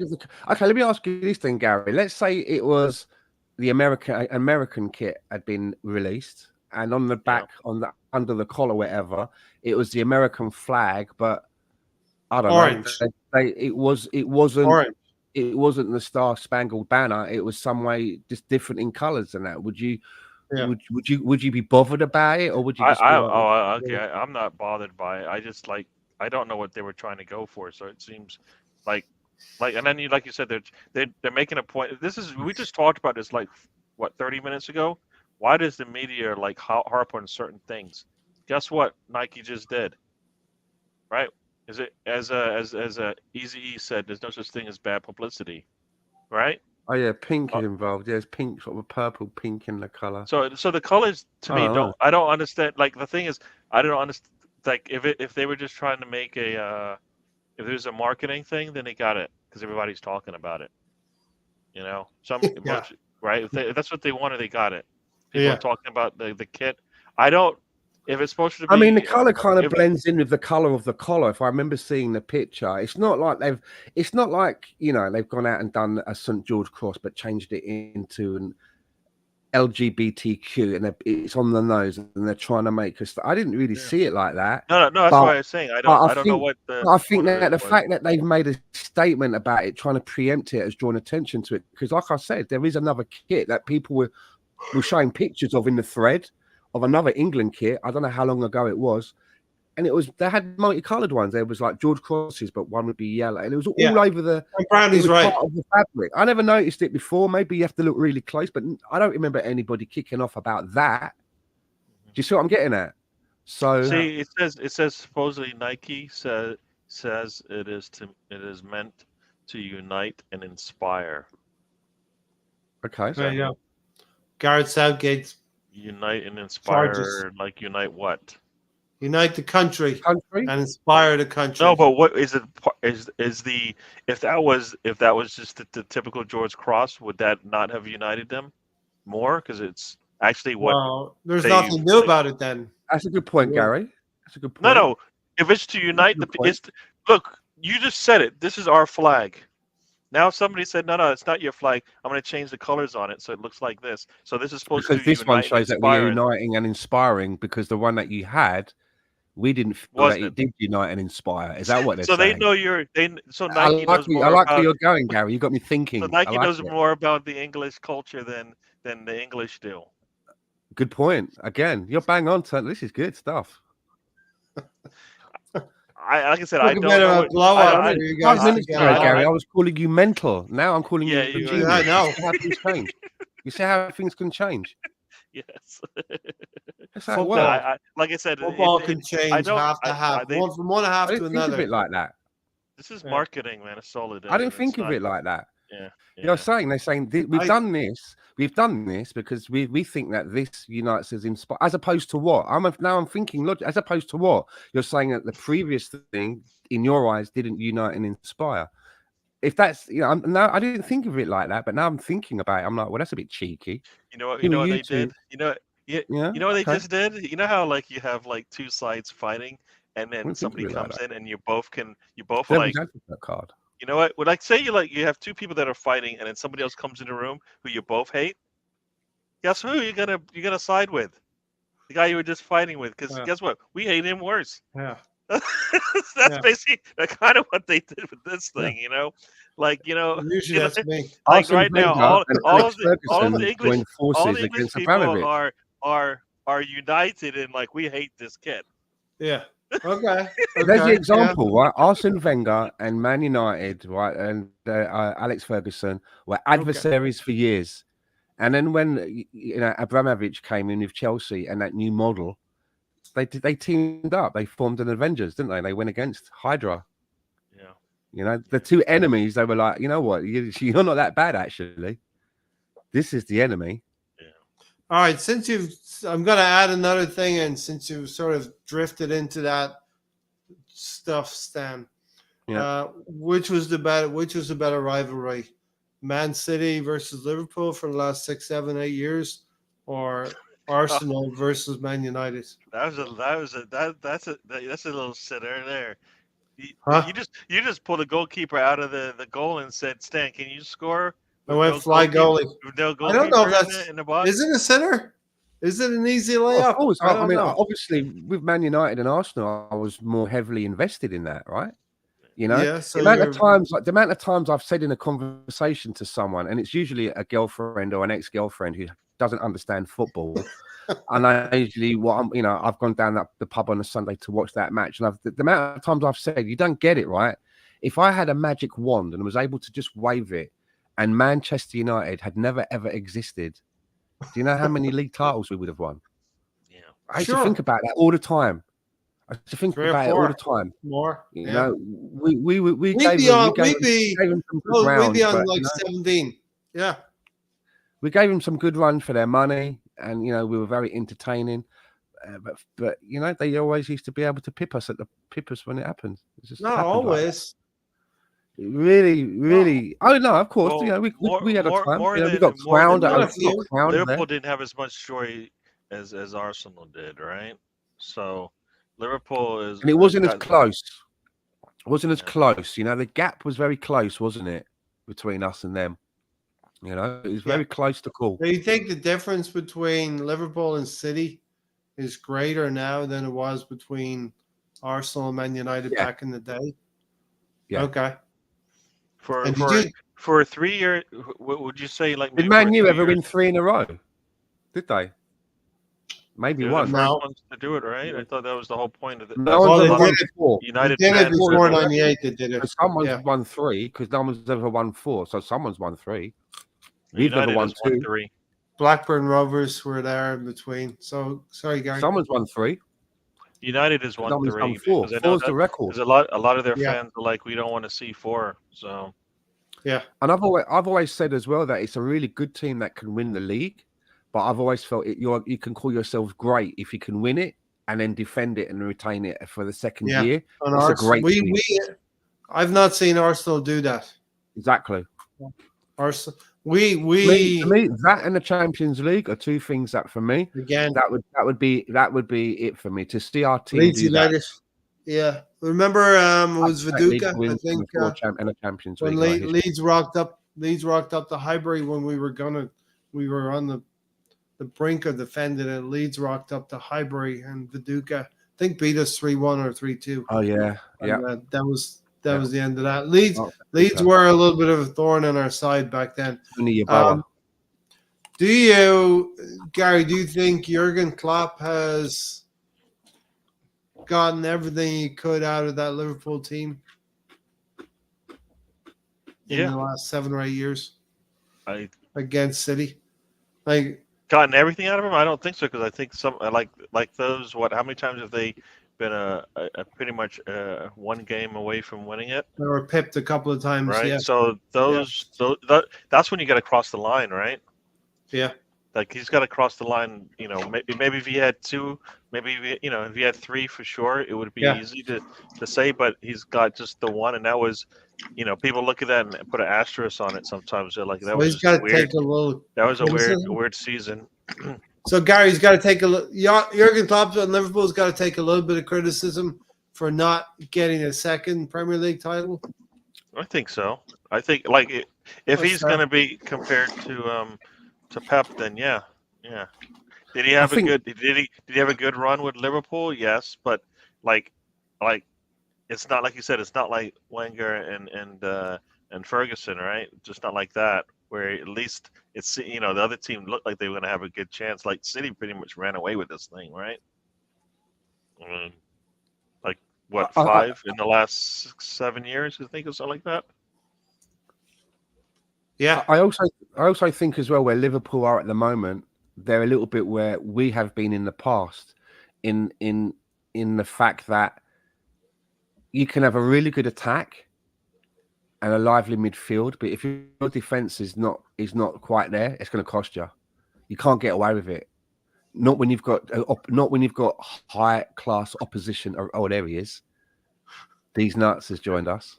Well, when I removed him, that's not the man's name either.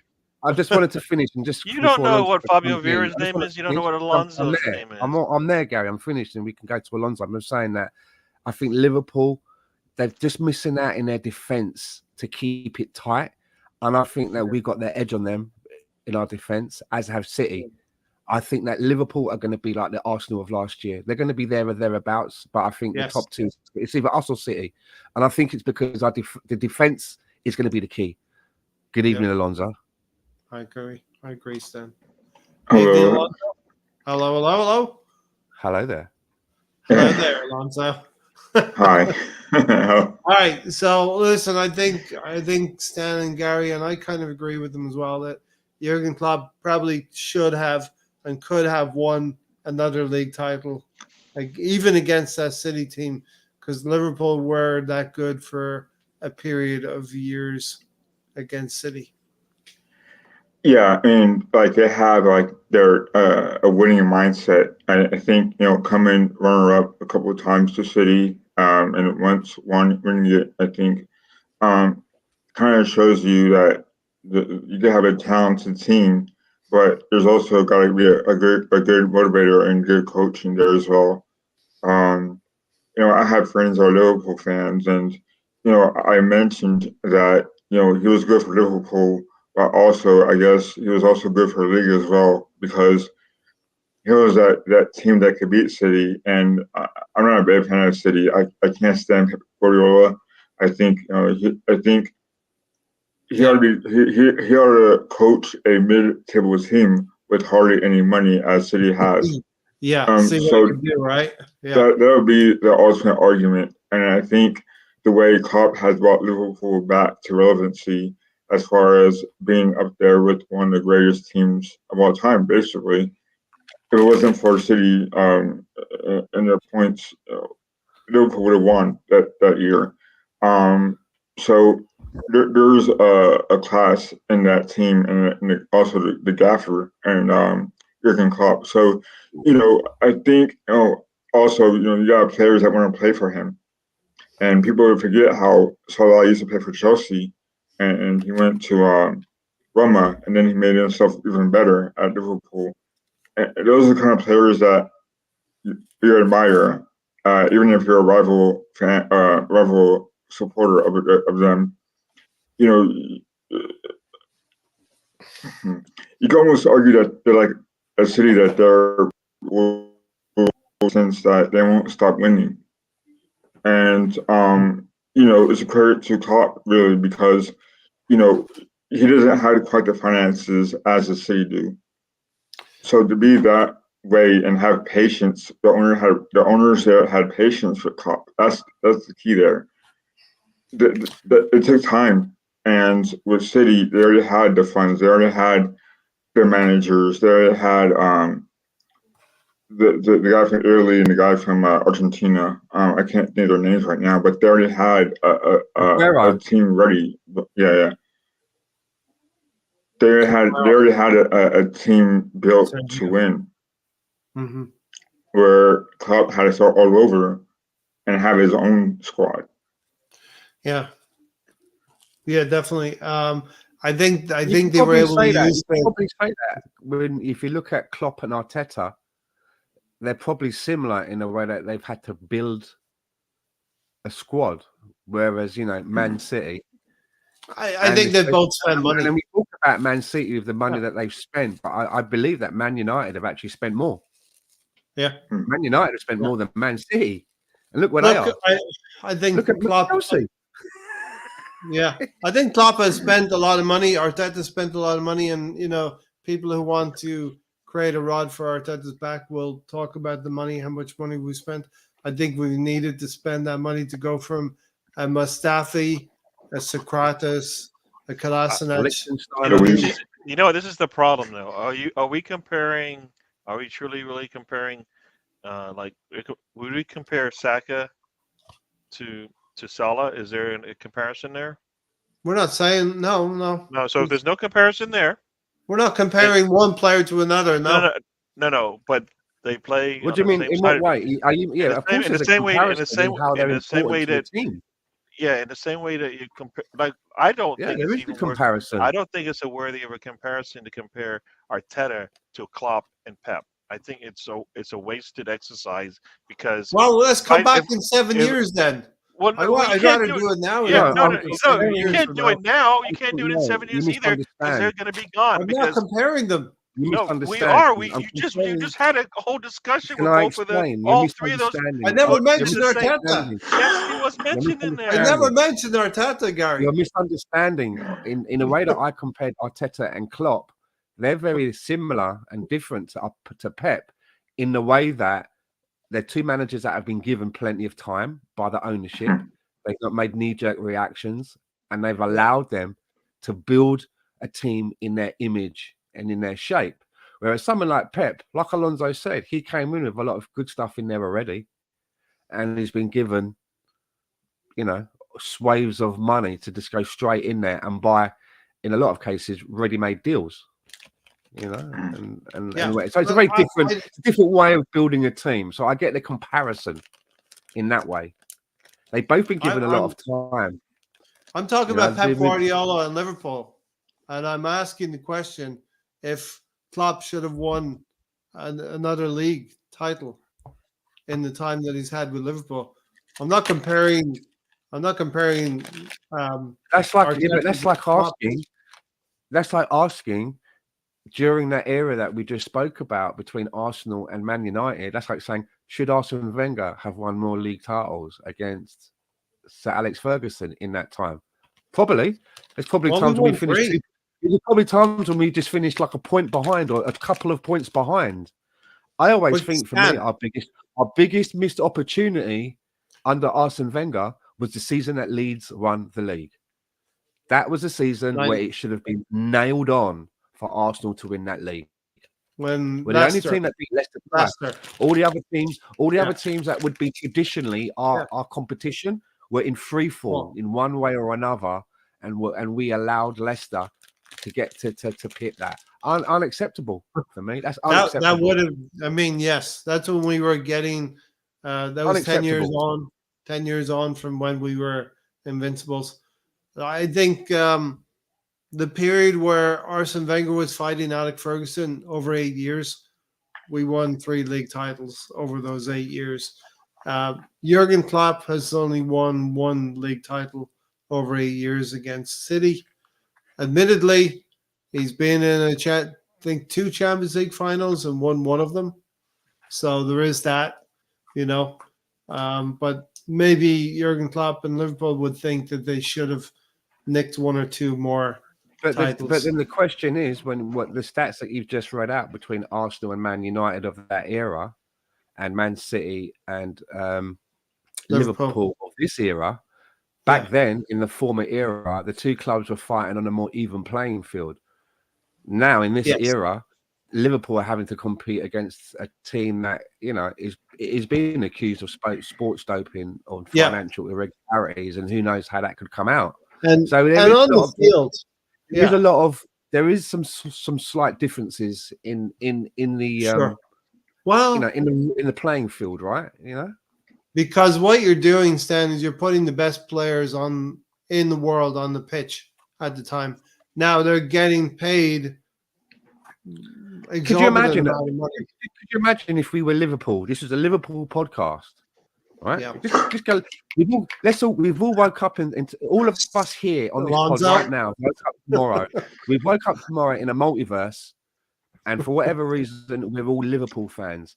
Would we be here talking constantly about Man City?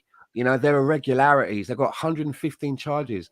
Have they been cheating to an extent where our team could have had more league titles? Do you see what I'm getting at? The conversations that you could be having, right? Because like you just said, it's been an era of Liverpool and Man City. And if you're a Liverpool fan and you're hearing all these, rumors and accusations and allegations, then maybe that's the conversation that you'd be having on a Liverpool podcast. How you've been robbed and what's going on, right? Yeah. I mean, Alonso, listen, we were not good enough this time last year. We were not good enough to beat City to the title. So hopefully we are good enough this season. And now let's get to it. Gary, the metrics. Let's talk about the metrics. Everything points to Arsenal when you talk about metrics. We've conceded the least amount of goals. We've scored the most amount of goals. And we've got more wins than anyone else sitting in the top of the league. Huh? I was just saying, what more should it take? That's all. These are all metrics that should inverted commas, lead you to say that the end of May we're celebrating the league title. Yeah, but I mean, we all know that stats don't mean everything. Yeah. They don't mean everything. They don't. Mhm. Having experience doing it elsewhere, they all play into this situation as well. Having a manager who's done it, who's gone through it, doesn't matter if it's here or there, where it is in the world that they've won a championship, it makes a difference. You've experienced to run into that, right, and finishing it off. So I think the stats are all in our favor. Did we learn from the last 2 seasons of coming up short that you can't, I feel like we still are not as don't have that sense of urgency sometimes. No, the sense of urgency that you need to have, like when you're coming through the end of the season, like we knew going into the when we finished 5th, how we needed to finish up. We didn't do it there. Same thing, last season, right? Like we always seem like we need to learn from the previous failures as opposed to just, maybe just breaking through, sometimes. So, hopefully with, some of the players we have now, we can just break through and they understand because they saw the heartbreak, last season. Hopefully they've learned from that. And like, you don't get a second chance. You just got to go and take the ones you got, right? That's what we need to do. So I kind of feel like the last 2 seasons, the way the last 2 seasons have gone, they've learned a lot. Like there has to be that sense of urgency. Like you'll do anything you can. You'll make that extra lunge or make that, you put your foot through it. You get yourself settled and ready to take that shot as opposed to like, maybe I'll get another chance later. No, you don't get another tomorrow. It's today you got to work on. So that's something that we kind of hope we've learned because you said the stats, we had the good stats last season. And then when it came down to it, like when we needed us to play a certain way, we needed to put, we had penalty kicks we missed. We probably had looks at goals that we didn't finish, those types of things. And that's what you need to do. Right. So, and that comes from experience. And those aren't like things that you can look at the stat sheet and say, oh, yeah, that's why we didn't do it there. It's actually having gone through that kind of a situation and then finished it off. Right. Yeah. We need a goal in this game. We get it. Well, we get a penalty kick. We put it away, right? Our goalkeeper makes the stretch and makes that fingertip save All these types of things are things that you learn and you grow Seems from, like- and they don't show up sometimes on the stat sheet. All right. Seems like a long time ago now where we beat Brentford in the last 5 minutes of the game, and before that goal went in, when Havertz scored, I said to myself, "Good teams, find a way. Really, really good teams find a way," and we found the way that day. Stefan saying Arsenal seems like a work in progress. We're always going to be a work in progress until we get there, until we do it, Stan. But the metrics, as Gary said, they all point in the right direction for us. If there was a football match going on, right, and a spaceship landed on the sidelines and aliens jumped out and said, "What's going on here then?" and you explained it to them in simple terms so they could understand, you'd probably say, right, the object of the game is not let the opposition score goals against you. Meanwhile, you must score goals against your opposition. And that's what we've done. And we are top of the league at the moment. So it doesn't take Einstein to work out that if we continue in that vein, it's in the fucking bag, innit? If we continue to not let goals get scored against us and keep that record, and we continue to maintain goals scored against, how do we not win? So I'm simplifying it, but that's it. They've got to keep up. The people in the defense and the midfield that are doing that defensive work, they need to maintain what they've been doing so far. And the midfield and attackers that are doing that part and scoring goals, they need to keep that up. And if they do, they're going to be league champions. Yeah. So, and we've seen this mentality now, Gary, as well. We called for 10 wins in a row going into City last season, and we had 3 draws going into City. Now we called for 9 wins in a row, and we have 1 game that had to be rescheduled. So 8 wins going into City. Okay, we're a few weeks. There's been a week or 2 off here, international duty, and we get back to action. But confidence got to be there. The mentality's got to be there.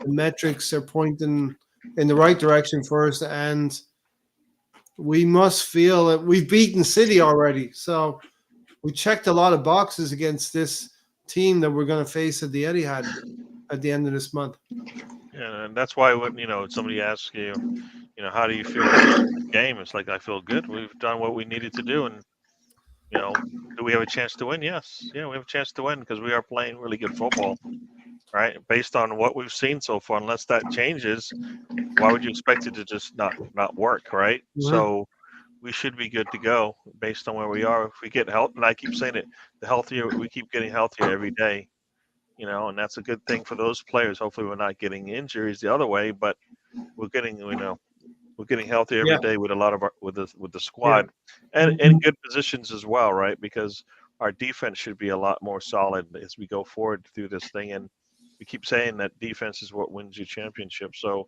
if our defense is getting strong and our offense is right, right where it needs to be, with what we've got, then we should be good. So now we're in a good position. We are, people talk about consistency. I think we've been playing pretty consistent. We know our defense is solid. Our offense is every once in a while we'll show that they've got some, they've got something to them, right? They can deliver sometimes. Yeah. We want them to be more consistent, but for now we know our defense is solid. Nobody's like running away with games on us, right? Like who has scored?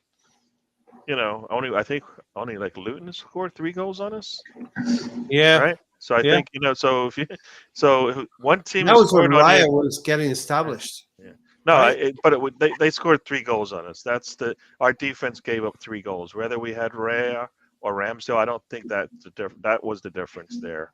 I don't think we looked at that game and said, "Oh, Raya was in there, so that's why we didn't look good." Defensively, we weren't solid. We got killed in a lot of those games around that same time because our defense was leaky, right? There was some indecision between them. So teams would just be able to get one chance and score on us, where a lot of teams would get nothing. We played many a game where it's like their first shot on target was in the second half. Yeah. Right. So we know our defense is pretty good. So that's going to be the key for us, I think. And like I said, the fact that we're getting more healthy on the back line defensively. Someone in the toilet. Yeah, I don't know. It sounds like it's not me. Comes in the Kazi. Who's in the Kazi? No, Alonso, someone in the Kazi behind you? no. These Right. nuts. Gary, did you get through? I'm gonna go to Alonso next.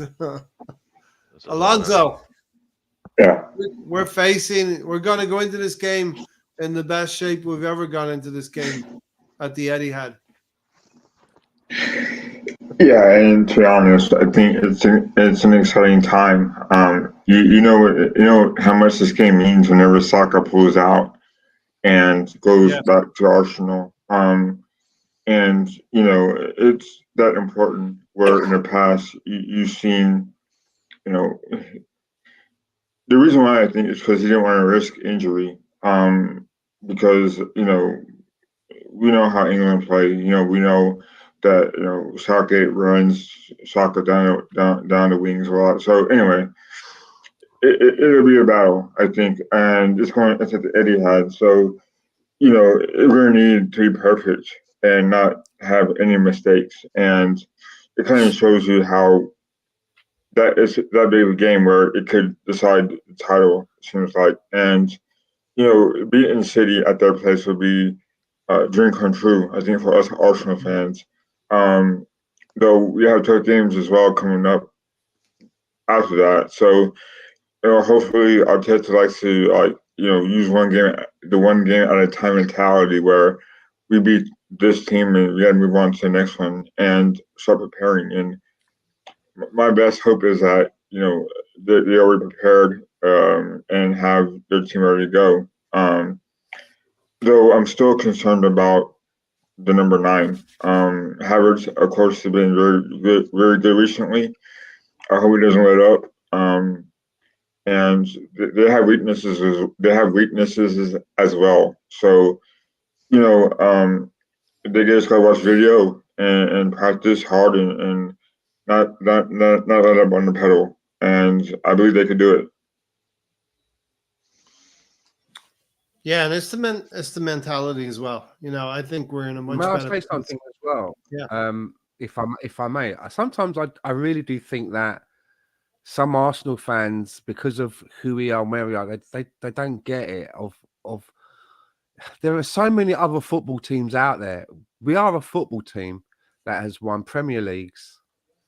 We've got 14 FA Cups, and right now, as a football fan of this club, we are sitting top of the league, ahead of Manchester City and Liverpool, and we are in the pot to face Bayern Munich in the quarterfinals of the Champions League. Yeah. Let me put this to you in another perspective, okay, of what it's like for some other people. I have a friend of mine. His name is Max. And Max, who is my friend, is Brazilian. He's someone that I work with, and he's very much into football like myself. And we talk a lot about football. And his team is Botafogo. And he's older than me. He's in his early 60s. And he's been supporting this team ever since he was in short pants. This is his team. He supported Botafogo ever since he was a small child. And I was speaking with him a couple of weeks ago, and he was so excited telling me how Botafogo have qualified and are in the Copa Libertadores, which for somebody from South America is the equivalent of the Champions League. It's their equivalent of that competition. So here is this man who has put a lot of time, sweat, and tears into this team since he was a child. He's gone to a lot of games. He loves this team. Trust me. As much as you guys on here know how much I love Arsenal, he's the same for Botafogo. He's full time, and here he is for the first time seeing his team in the equivalent of what would be known as the Champions League. And all that time under Arsene Wenger. How many years were we constantly qualifying for the Champions League? And we kind of took it for granted. We kind of took it for granted a little bit. So the point that I'm trying to make is that right now, as a supporter of our football team, we should be happy. We should be more than happy. We are on top of the league, and we are in competition with the team that's probably considered one of the best in the world at the moment, who's just won the quadruple. Yeah. And we're in the pot against Bayern Munich, and there's a good chance that we could probably do it against Bayern Munich and get through to the semi-finals. What is there to be miserable about? I don't get it. No. No. BX said Botafogo bottled the league the way we did last season, but They did. Yeah, about- he told me all about that. I did hear about that. Yeah, they were like 13 points ahead at one 13, point. even more 13 than points us. ahead. Some will And say we were 8 it all points fell. ahead, but we were never 8 points ahead. 5, 6, 7, maybe.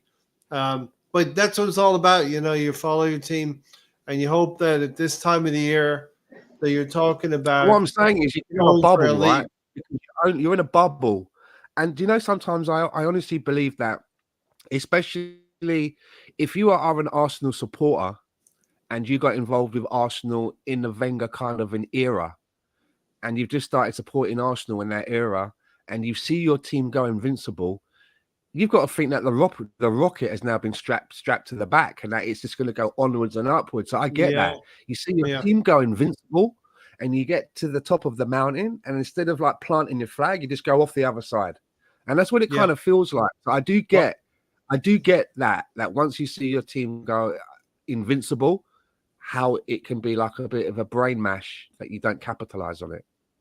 We won the FA Cup in a dour way against Man United the next season, penalty shootout, playing, I think, without a recognised striker, the 2005 FA Cup final, where we beat Man United. And then we went to a Champions League final. We should have really beaten Barcelona that year as well. Unfortunately, Jens Lehmann getting sent off wasn't a good deal for us. Man City away from home, it's going to represent a very difficult challenge. Man City have some crazy record of not losing at home for many, many matches. So, you know, it'd be great just to – I don't want to go in with a mindset of a draw, but just to get a draw there would be game on for the rest of the 9 games as well. Right? You're shaking your head, Stan? Yeah, I was just looking at Brownie's comment there. He's just planning some further journeys, and go. Be careful, Brownie. Just be careful, mate. If I was you, mate, don't go any further than Merthyr Tydfil. I don't think he's going anywhere. I don't think he's going anywhere. Any countries that begin with C or D shouldn't do it. You know what I mean? You might want to go to these places, Brownie, but they might not want to let you in. So just, you know. Well, they might not want to let you leave either. So you might want to. You might know what. Good one. He's doing a different kind of tour. He's touring every country in a different way. So better not do it, Brownie. You know what? One thing I said this when Arteta was hired. I said Arsenal wants us to wait.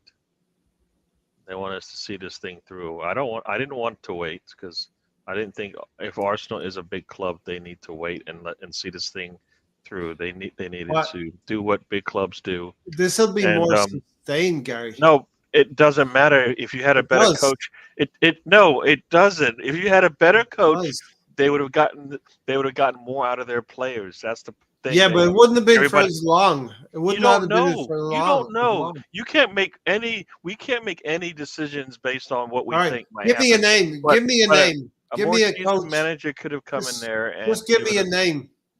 It sounds like give me a name of a manager that would have come in. High profile name. I don't know any names. I just think there are better managers than Arteta out there. I know that. David Moyes. When he was hired. No, you're making jokes, but there are when he was. No, you are. You're making jokes. I want you to give me a name. I don't have one. Names, I don't do that. I'm at a scouts. I don't know the best managers, but I do know that a manager with no experience versus a manager with experience, there is a big difference between the two. You know, Gary, you do know names. You do know names, Gary. Don't tell me you don't know names. Give me a name other than. I don't know. I don't know. Why? I don't know because I don't know because I don't look at managers and go, okay, this one is. I don't know the managers like I look at the players. All right, Alonso. Give me a name that Gary would have been talking about that Arsenal could have hired, other than Mikel Arteta 4 years ago. Yeah. Ancelotti. Ancelotti, Unless you guys are yeah. telling me Okay. the best Arsenal could have done was a manager with no Or experience. I kind of buy that. Pellegrini. They tried Unai Emery, didn't they? They went with Unai Emery, who was a specialist in the lower What European I'm cup. saying is, And in their eyes, they never backed the guy, did you they? bring They in never backed the guy. Ancelotti, and you bring in Ancelotti, who was not great at Everton, but it would have been much better at Arsenal. It would have been better at Arsenal. He might have won us a league title. He might have been. He might have won a league title, but Ancelotti he'd be wants gone. Benzema's in there, and he wants Ronaldo's and Benzema's and Vinny G's. All You right. know what I'm getting at? Does he Simeone. really want to? Does he really want to work with some younger? I don't know. Stan, Simeone, and anyone in the chat box, give me a name. Okay, and we'll talk. Simeone. If we had Like Simeone as our people said, manager, would we be if scoring goals from Arsenal all would over have the brought pitch right Klopp now? in when they Under kinda Simeone. kept Yeah. when they kept Yeah. Wenger around, things could have been it could have been Klopp in Arsenal, not Klopp in Liverpool.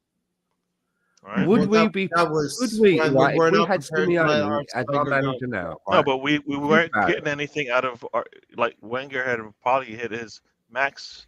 We were not in a position where we could do that, Gary. The club was in turmoil in the boardroom. Hold on.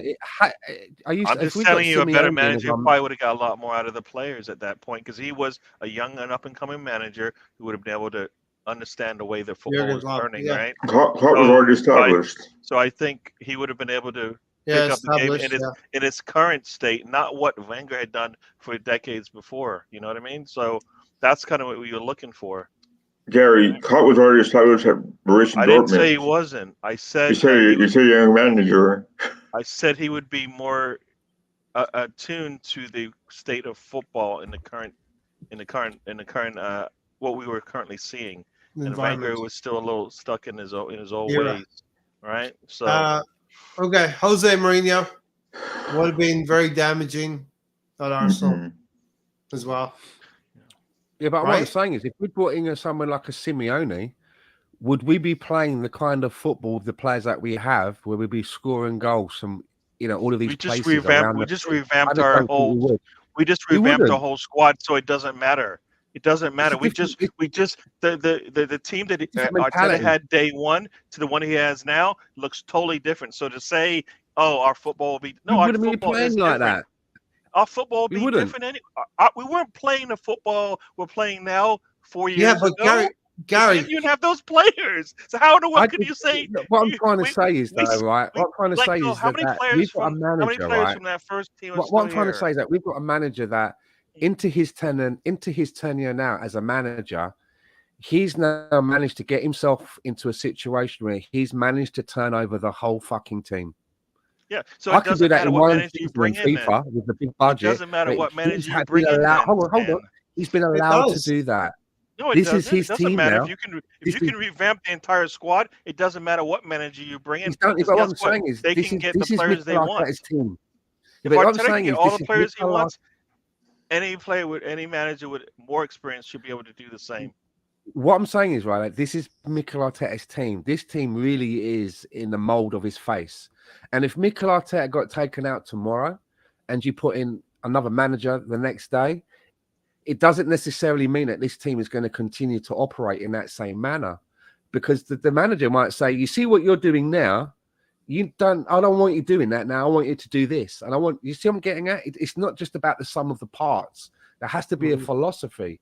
And it's taken Mikel Arteta from the day that he's got here to where he is now to build us into this team where we believe that we should be competing with Man City, that we should be able to get on top of the league like we did last year for over 250 odd days where we were riding high.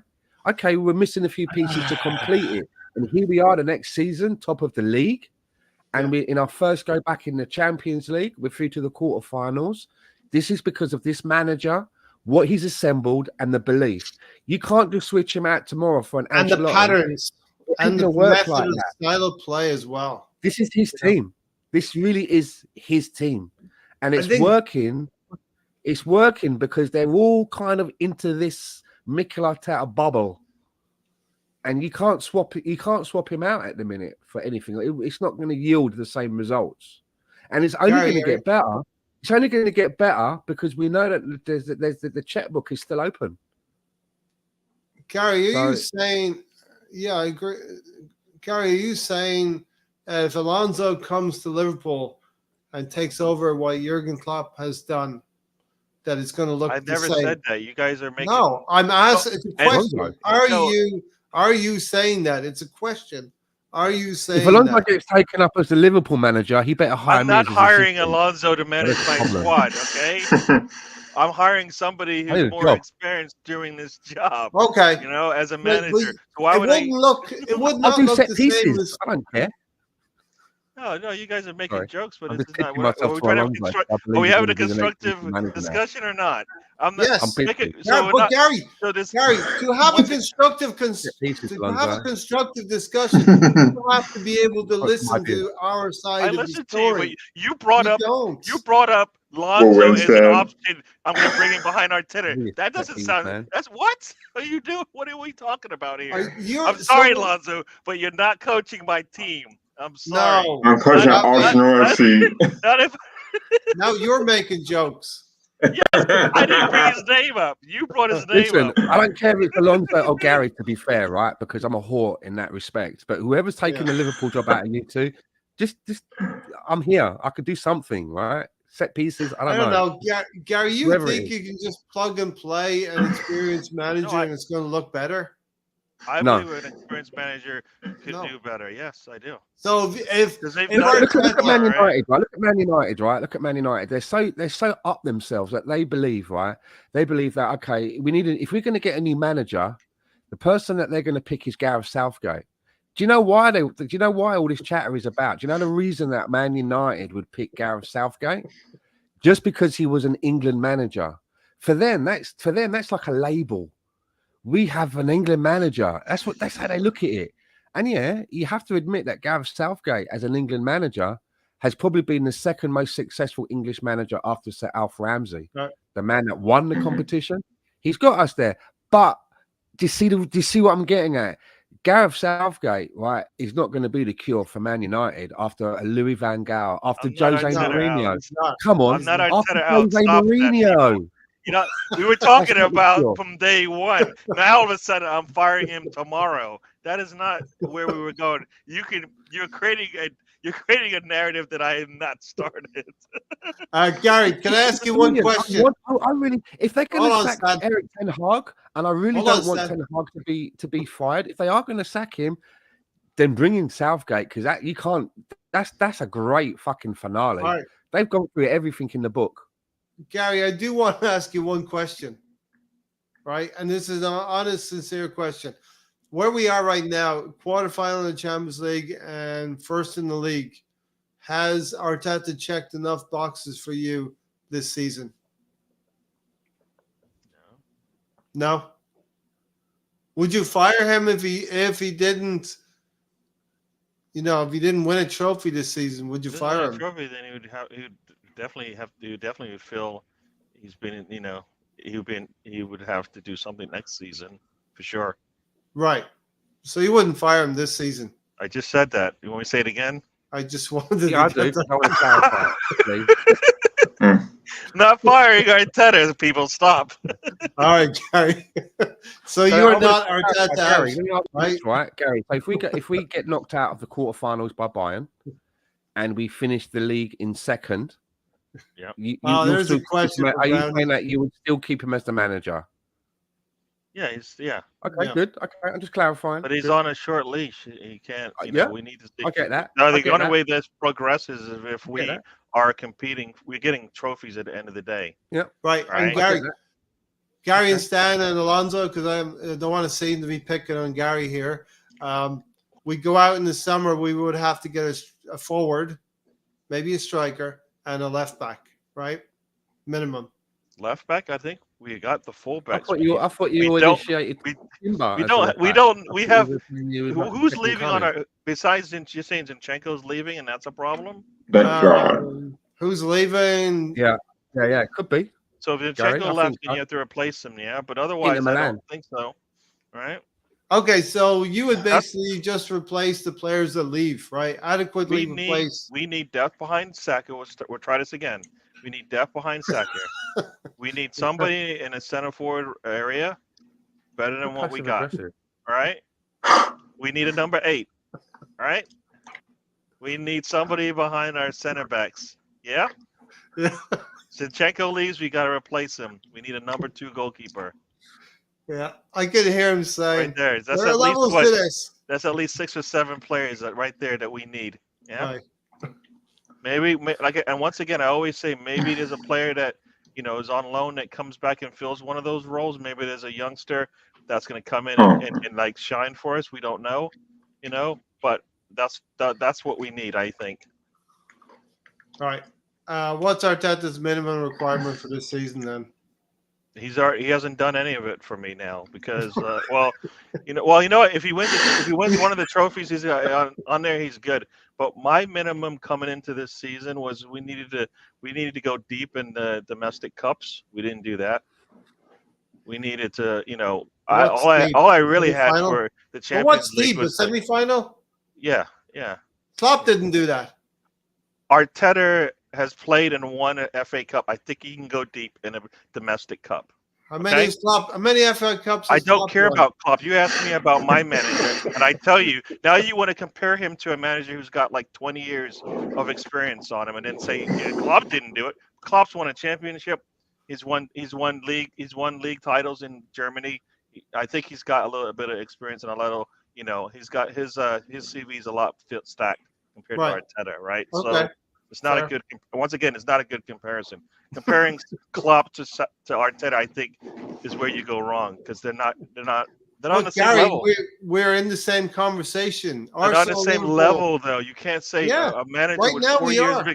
a manager with 4 years experience versus a manager with 20 years experience. You have It's to not at the some same. point. It's At not the some same point, you have comparison. no. He's always going to be 16 years ahead. Then Exactly. So that's why I don't want to. I'm not comparing him because that's like you me have to going. find That's like someone with that's no, like me going. No, You know what? In 1 year, Saka doesn't compare to Messi, right? No, you're not going to do that. So why would I do it a manager, right?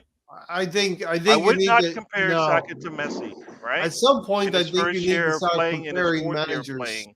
You know what I mean? I think you were talking about two of the top managers in the world right now. What you're And we're saying is, comparing our 4-year yeah, manager Well, to what- him. And I think that's like, no, it's not, for me, you're it's saying not I can worthy never of a compare comparison. Arteta to Klopp now. That's what you're saying. I'm saying I don't, no, if he doesn't stack up to him, so I don't care about that. Next year, there'll still be 4 12 years difference between them. And that's the problem. He's still got a year. Until you look at their full careers, it's not a good comparison. Like when Saka is at his point in the same career in his career as Klopp is, then I can say, look, now did Arteta compete with Klopp, right? If he goes 20 years and he doesn't win anything, it's not a good comparison. I'm not gonna compare a We manager can't with 4 years. compare Liverpool and Arsenal this season together. I said we were just talking about a manager. I know, but it's the whole package. It's not the whole package when I talk about the manager. Arsenal is playing. Arsenal as a Lex whole is Luger, the competing top with package. Liverpool, right? But But hold on. Arteta and Klopp aren't. No, if comparison Liverpool, for me. here's the thing, Gary. If Liverpool beat Arsenal this season, they will say Klopp has beaten Arteta. That's what they'll say. If the club Liverpool beats the club Arsenal, they will say Klopp is a better manager than Arteta. Yep. So that's how you get compared. We've taken 4 points from. We've taken 4 points from Liverpool in the last 2 seasons. It hasn't meant a damn thing, has it? Sure. Yeah. Because City is still the team to beat in the league. So that's why I'm saying it doesn't matter. The comparison doesn't matter. Like beating Liverpool hasn't helped us because we still are in the same place we were last season. It has helped us this season because we're ahead of City. People right still now. think City is going to win. Sure. So it hasn't helped us. We haven't gained any ground, and we only have a point on them in the league.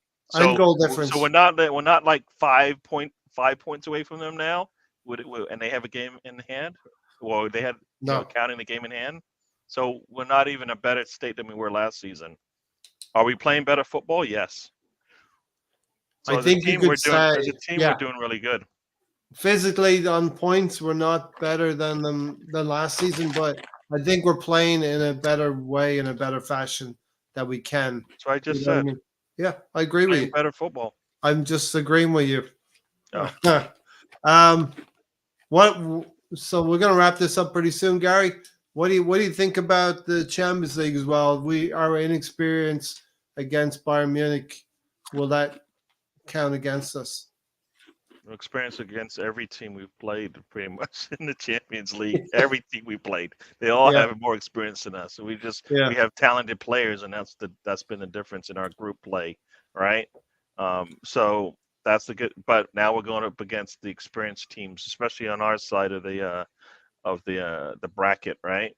I mean, all those teams have won it, multiple times, I believe. So except for City, but they've won it, and they've got experienced players who have done this, right?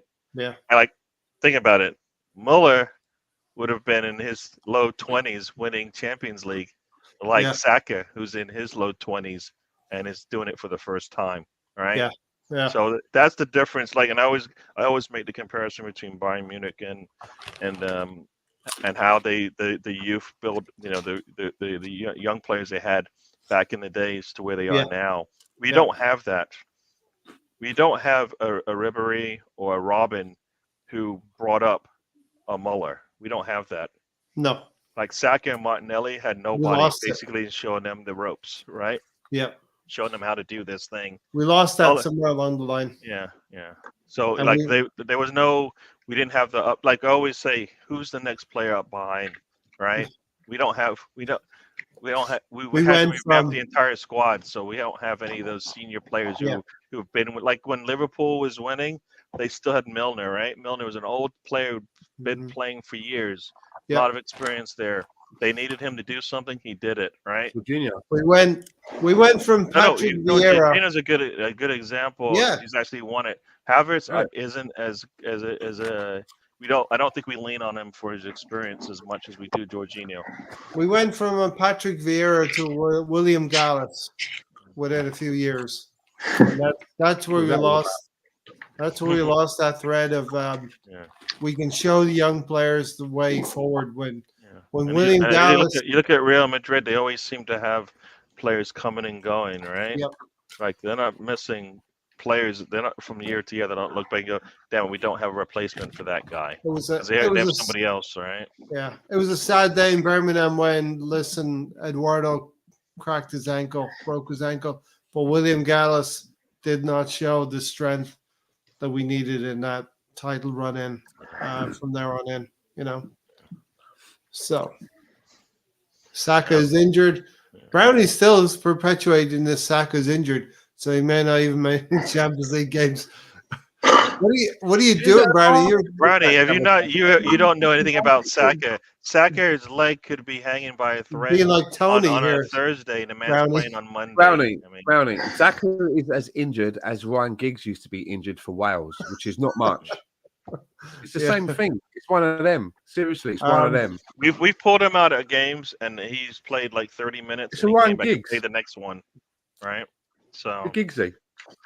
To improve on last season, first is the only position for Arsenal to finish. I would say improve on our points finish for sure, and that will get us very, very close to where we were. I don't like that. No. I don't like that. No, we're either trying to win this thing or we're not. Like when you finish second, you can't go, well, you know what? We only got 83 points last season. 84. Finished second. Now we get 84. No, that's not improvement. The All only right. improvement after second is to win the thing, man. Can I just say, right, look at Xhaka, right, for the 7 seasons that we had him, right? And if you calculate all the minutes that he played in those 7 seasons and the money that we spent on him, including wages and all of that, you're telling me that 1 season out of 7 equates to good business? The only reason people cried about Granit Xhaka was because he was not initially perceived to be upgraded in a sufficient manner in Kai Havertz. But now, if Kai Havertz continues in the way that he is, Granit Xhaka is in the rearview mirror. Yeah, we don't miss Bang average. Jesus, we don't miss Jesus. One season and, out of 7, the amount of money that he got paid for all of those 7 seasons, poor investment. Yeah, we don't, like I said, we don't miss Jesus and They were and captains. Martin, They assembled. and we don't miss Jesus's goals because both They were captains. both That's- Rice. Think about it. And Both Jersey. Rice and Havertz, I think, have double-digit goal contributions at this point. Yeah. So we're not missing the goals anymore that Xhaka brought. And And Rice has the defensive, abilities when he plays the 8. So we're fine, Yeah. right? So we got our not necessarily a replacement for Xhaka, but we're not missing him. Yeah. Not missing him. Listen, the reason why I said Vieira to Gallus is because they were captains, and that's where we lost the thread of leadership. Number 10 William Gallas. Number 10, William Gallus. If there's any new Arsenal supporters that may have not been supporting Arsenal when under the reign of William Gallas, look it up. You'll find a video. It was a really bad move, man. You know what I'm saying? Yeah. It was just, that trade for Ashley Cole. Mm-hmm. Horrible. He just sat down on the pitch and gave up. Then he had enough, didn't he? It was too much for him. He was crying. In the number 10 shirt. And I know something traumatic happened to your striker at the time with Eduardo, but you keep that in the dressing room. If you want to lay down and cry in the dressing room, do it in the dressing room. Don't show your rivals who we were up against. What Alonso up against? United. Who were we fighting? Chelsea and United. No, United wanted to win the league, but Arsenal were up by. They had a huge goal. They had a huge point gap at one point, and then they just threw it all away because that one single moment. It just really was sad, man. Bayern couldn't even beat Freiburg the other day, and in Freiburg's next game they lose to West Ham. Yeah, look, we know Bayern Munich are going to give us a game. I think we've got Really? a little bit of, Eric Dyer, do me a favour. I mean, it's Champions League. I think it'll be close in the end. No. We have an advantage in the away fans will not be allowed in the stadium. They've got all turmoil going on in the background, and the manager and all sorts, isn't it? And I keep mentioning they've also got Eric Dyer. So you know what I'm saying? That's their fault. They bought him. That's their fault. Yeah, but you know what? That only matters if we take advantage of it, right? And the problem is that we talk about it all the time. They do have experience as a squad. They're a lot that around the dial games, right? No. If we get knocked out, Eric Dyer, Thomas Muller is you're saying Jorginho is going to help us. Muller is going to help them. So Stan, when you look at it, could you say, all three of you, we've had it pretty easy. We had a manageable Champions League group. We topped the group. We had probably one of the better teams with Porto coming through, and we beat Porto.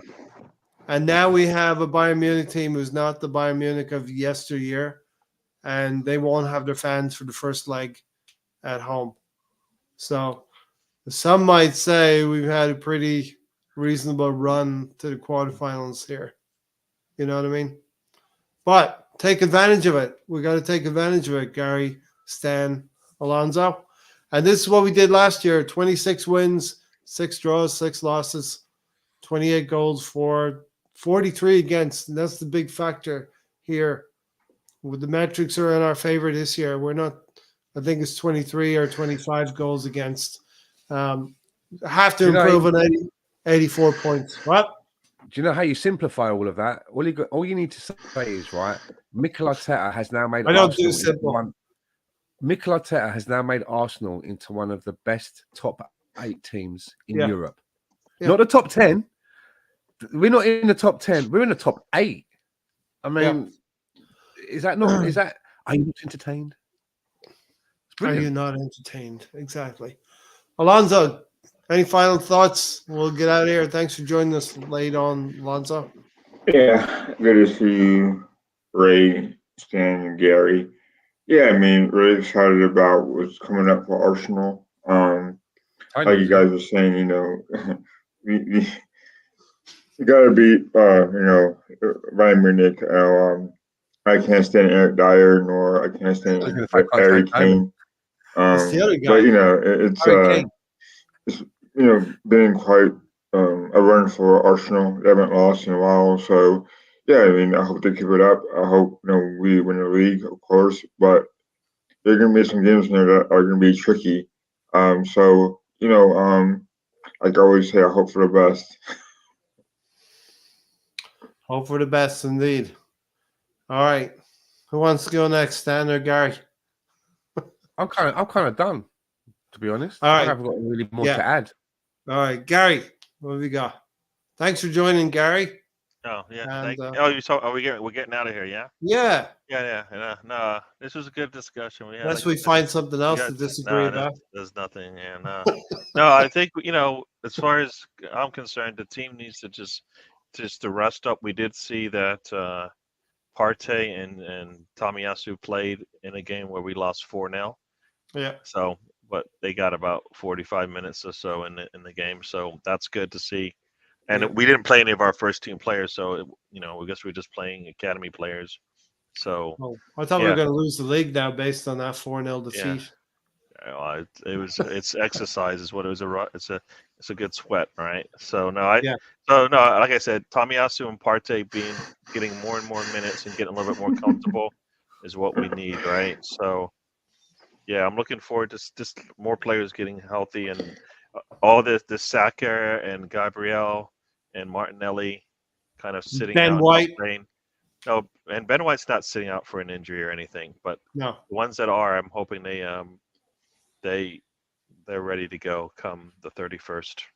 That's all we need a full squad for the 31st. We'll be all right. I'd love to see Ben White with a medal of some sort at the end of the season, be vindicated for his actions against. He didn't do anything. So what? Gareth Southgate. What do you mean? What actions did he do? You're making him out to like he did something. He declined the invitation. to play His for England. actions aren't that. Those aren't. Oh yeah, I don't think those are actions, but all right. we will leave it. We will leave it there. Listen, I want to say I don't always say this enough, but I appreciate all of you, the panel members who come and join me here. So, been a number of shows, and you always are here, involved, get into heated arguments over positions on the field, but we leave it there when the show ends and all that good stuff. It is just a bunch of mates getting together, talking about it, giving our opinions. It's not like we go off there. Me and Gary go around the back and have a punch up. You know what I mean? You should stay home tonight, Miss Stan. Should have stayed Ring the home. bell for the listeners. Let them in. Should have stayed home, Stan, tonight. Hello. Stan, don't you have some lines to rehearse or something? Oh, cheers. Trophy, Stan, all those accolades and no trophies isn't quite good enough. Arsenal, the new Spurs. No, never. All right. Tiger and Gunnar, love the show. Love that you love the show and love that you're here all the time. All right. Tony, where did you go? Hope you didn't pass out somewhere. And hope you're safe, Tony. And shout out to Mahir as well. I've not heard from Mahir in a long time, and I hope he's okay. So please say a little prayer, whatever you do for him. Would appreciate that. Thanks, everybody. We're out of here. And come on, you Gunners, the Interlull. Are we bridging that Interlull? Maybe not, but we had a little bit of a chat. Take care, everyone. Thanks.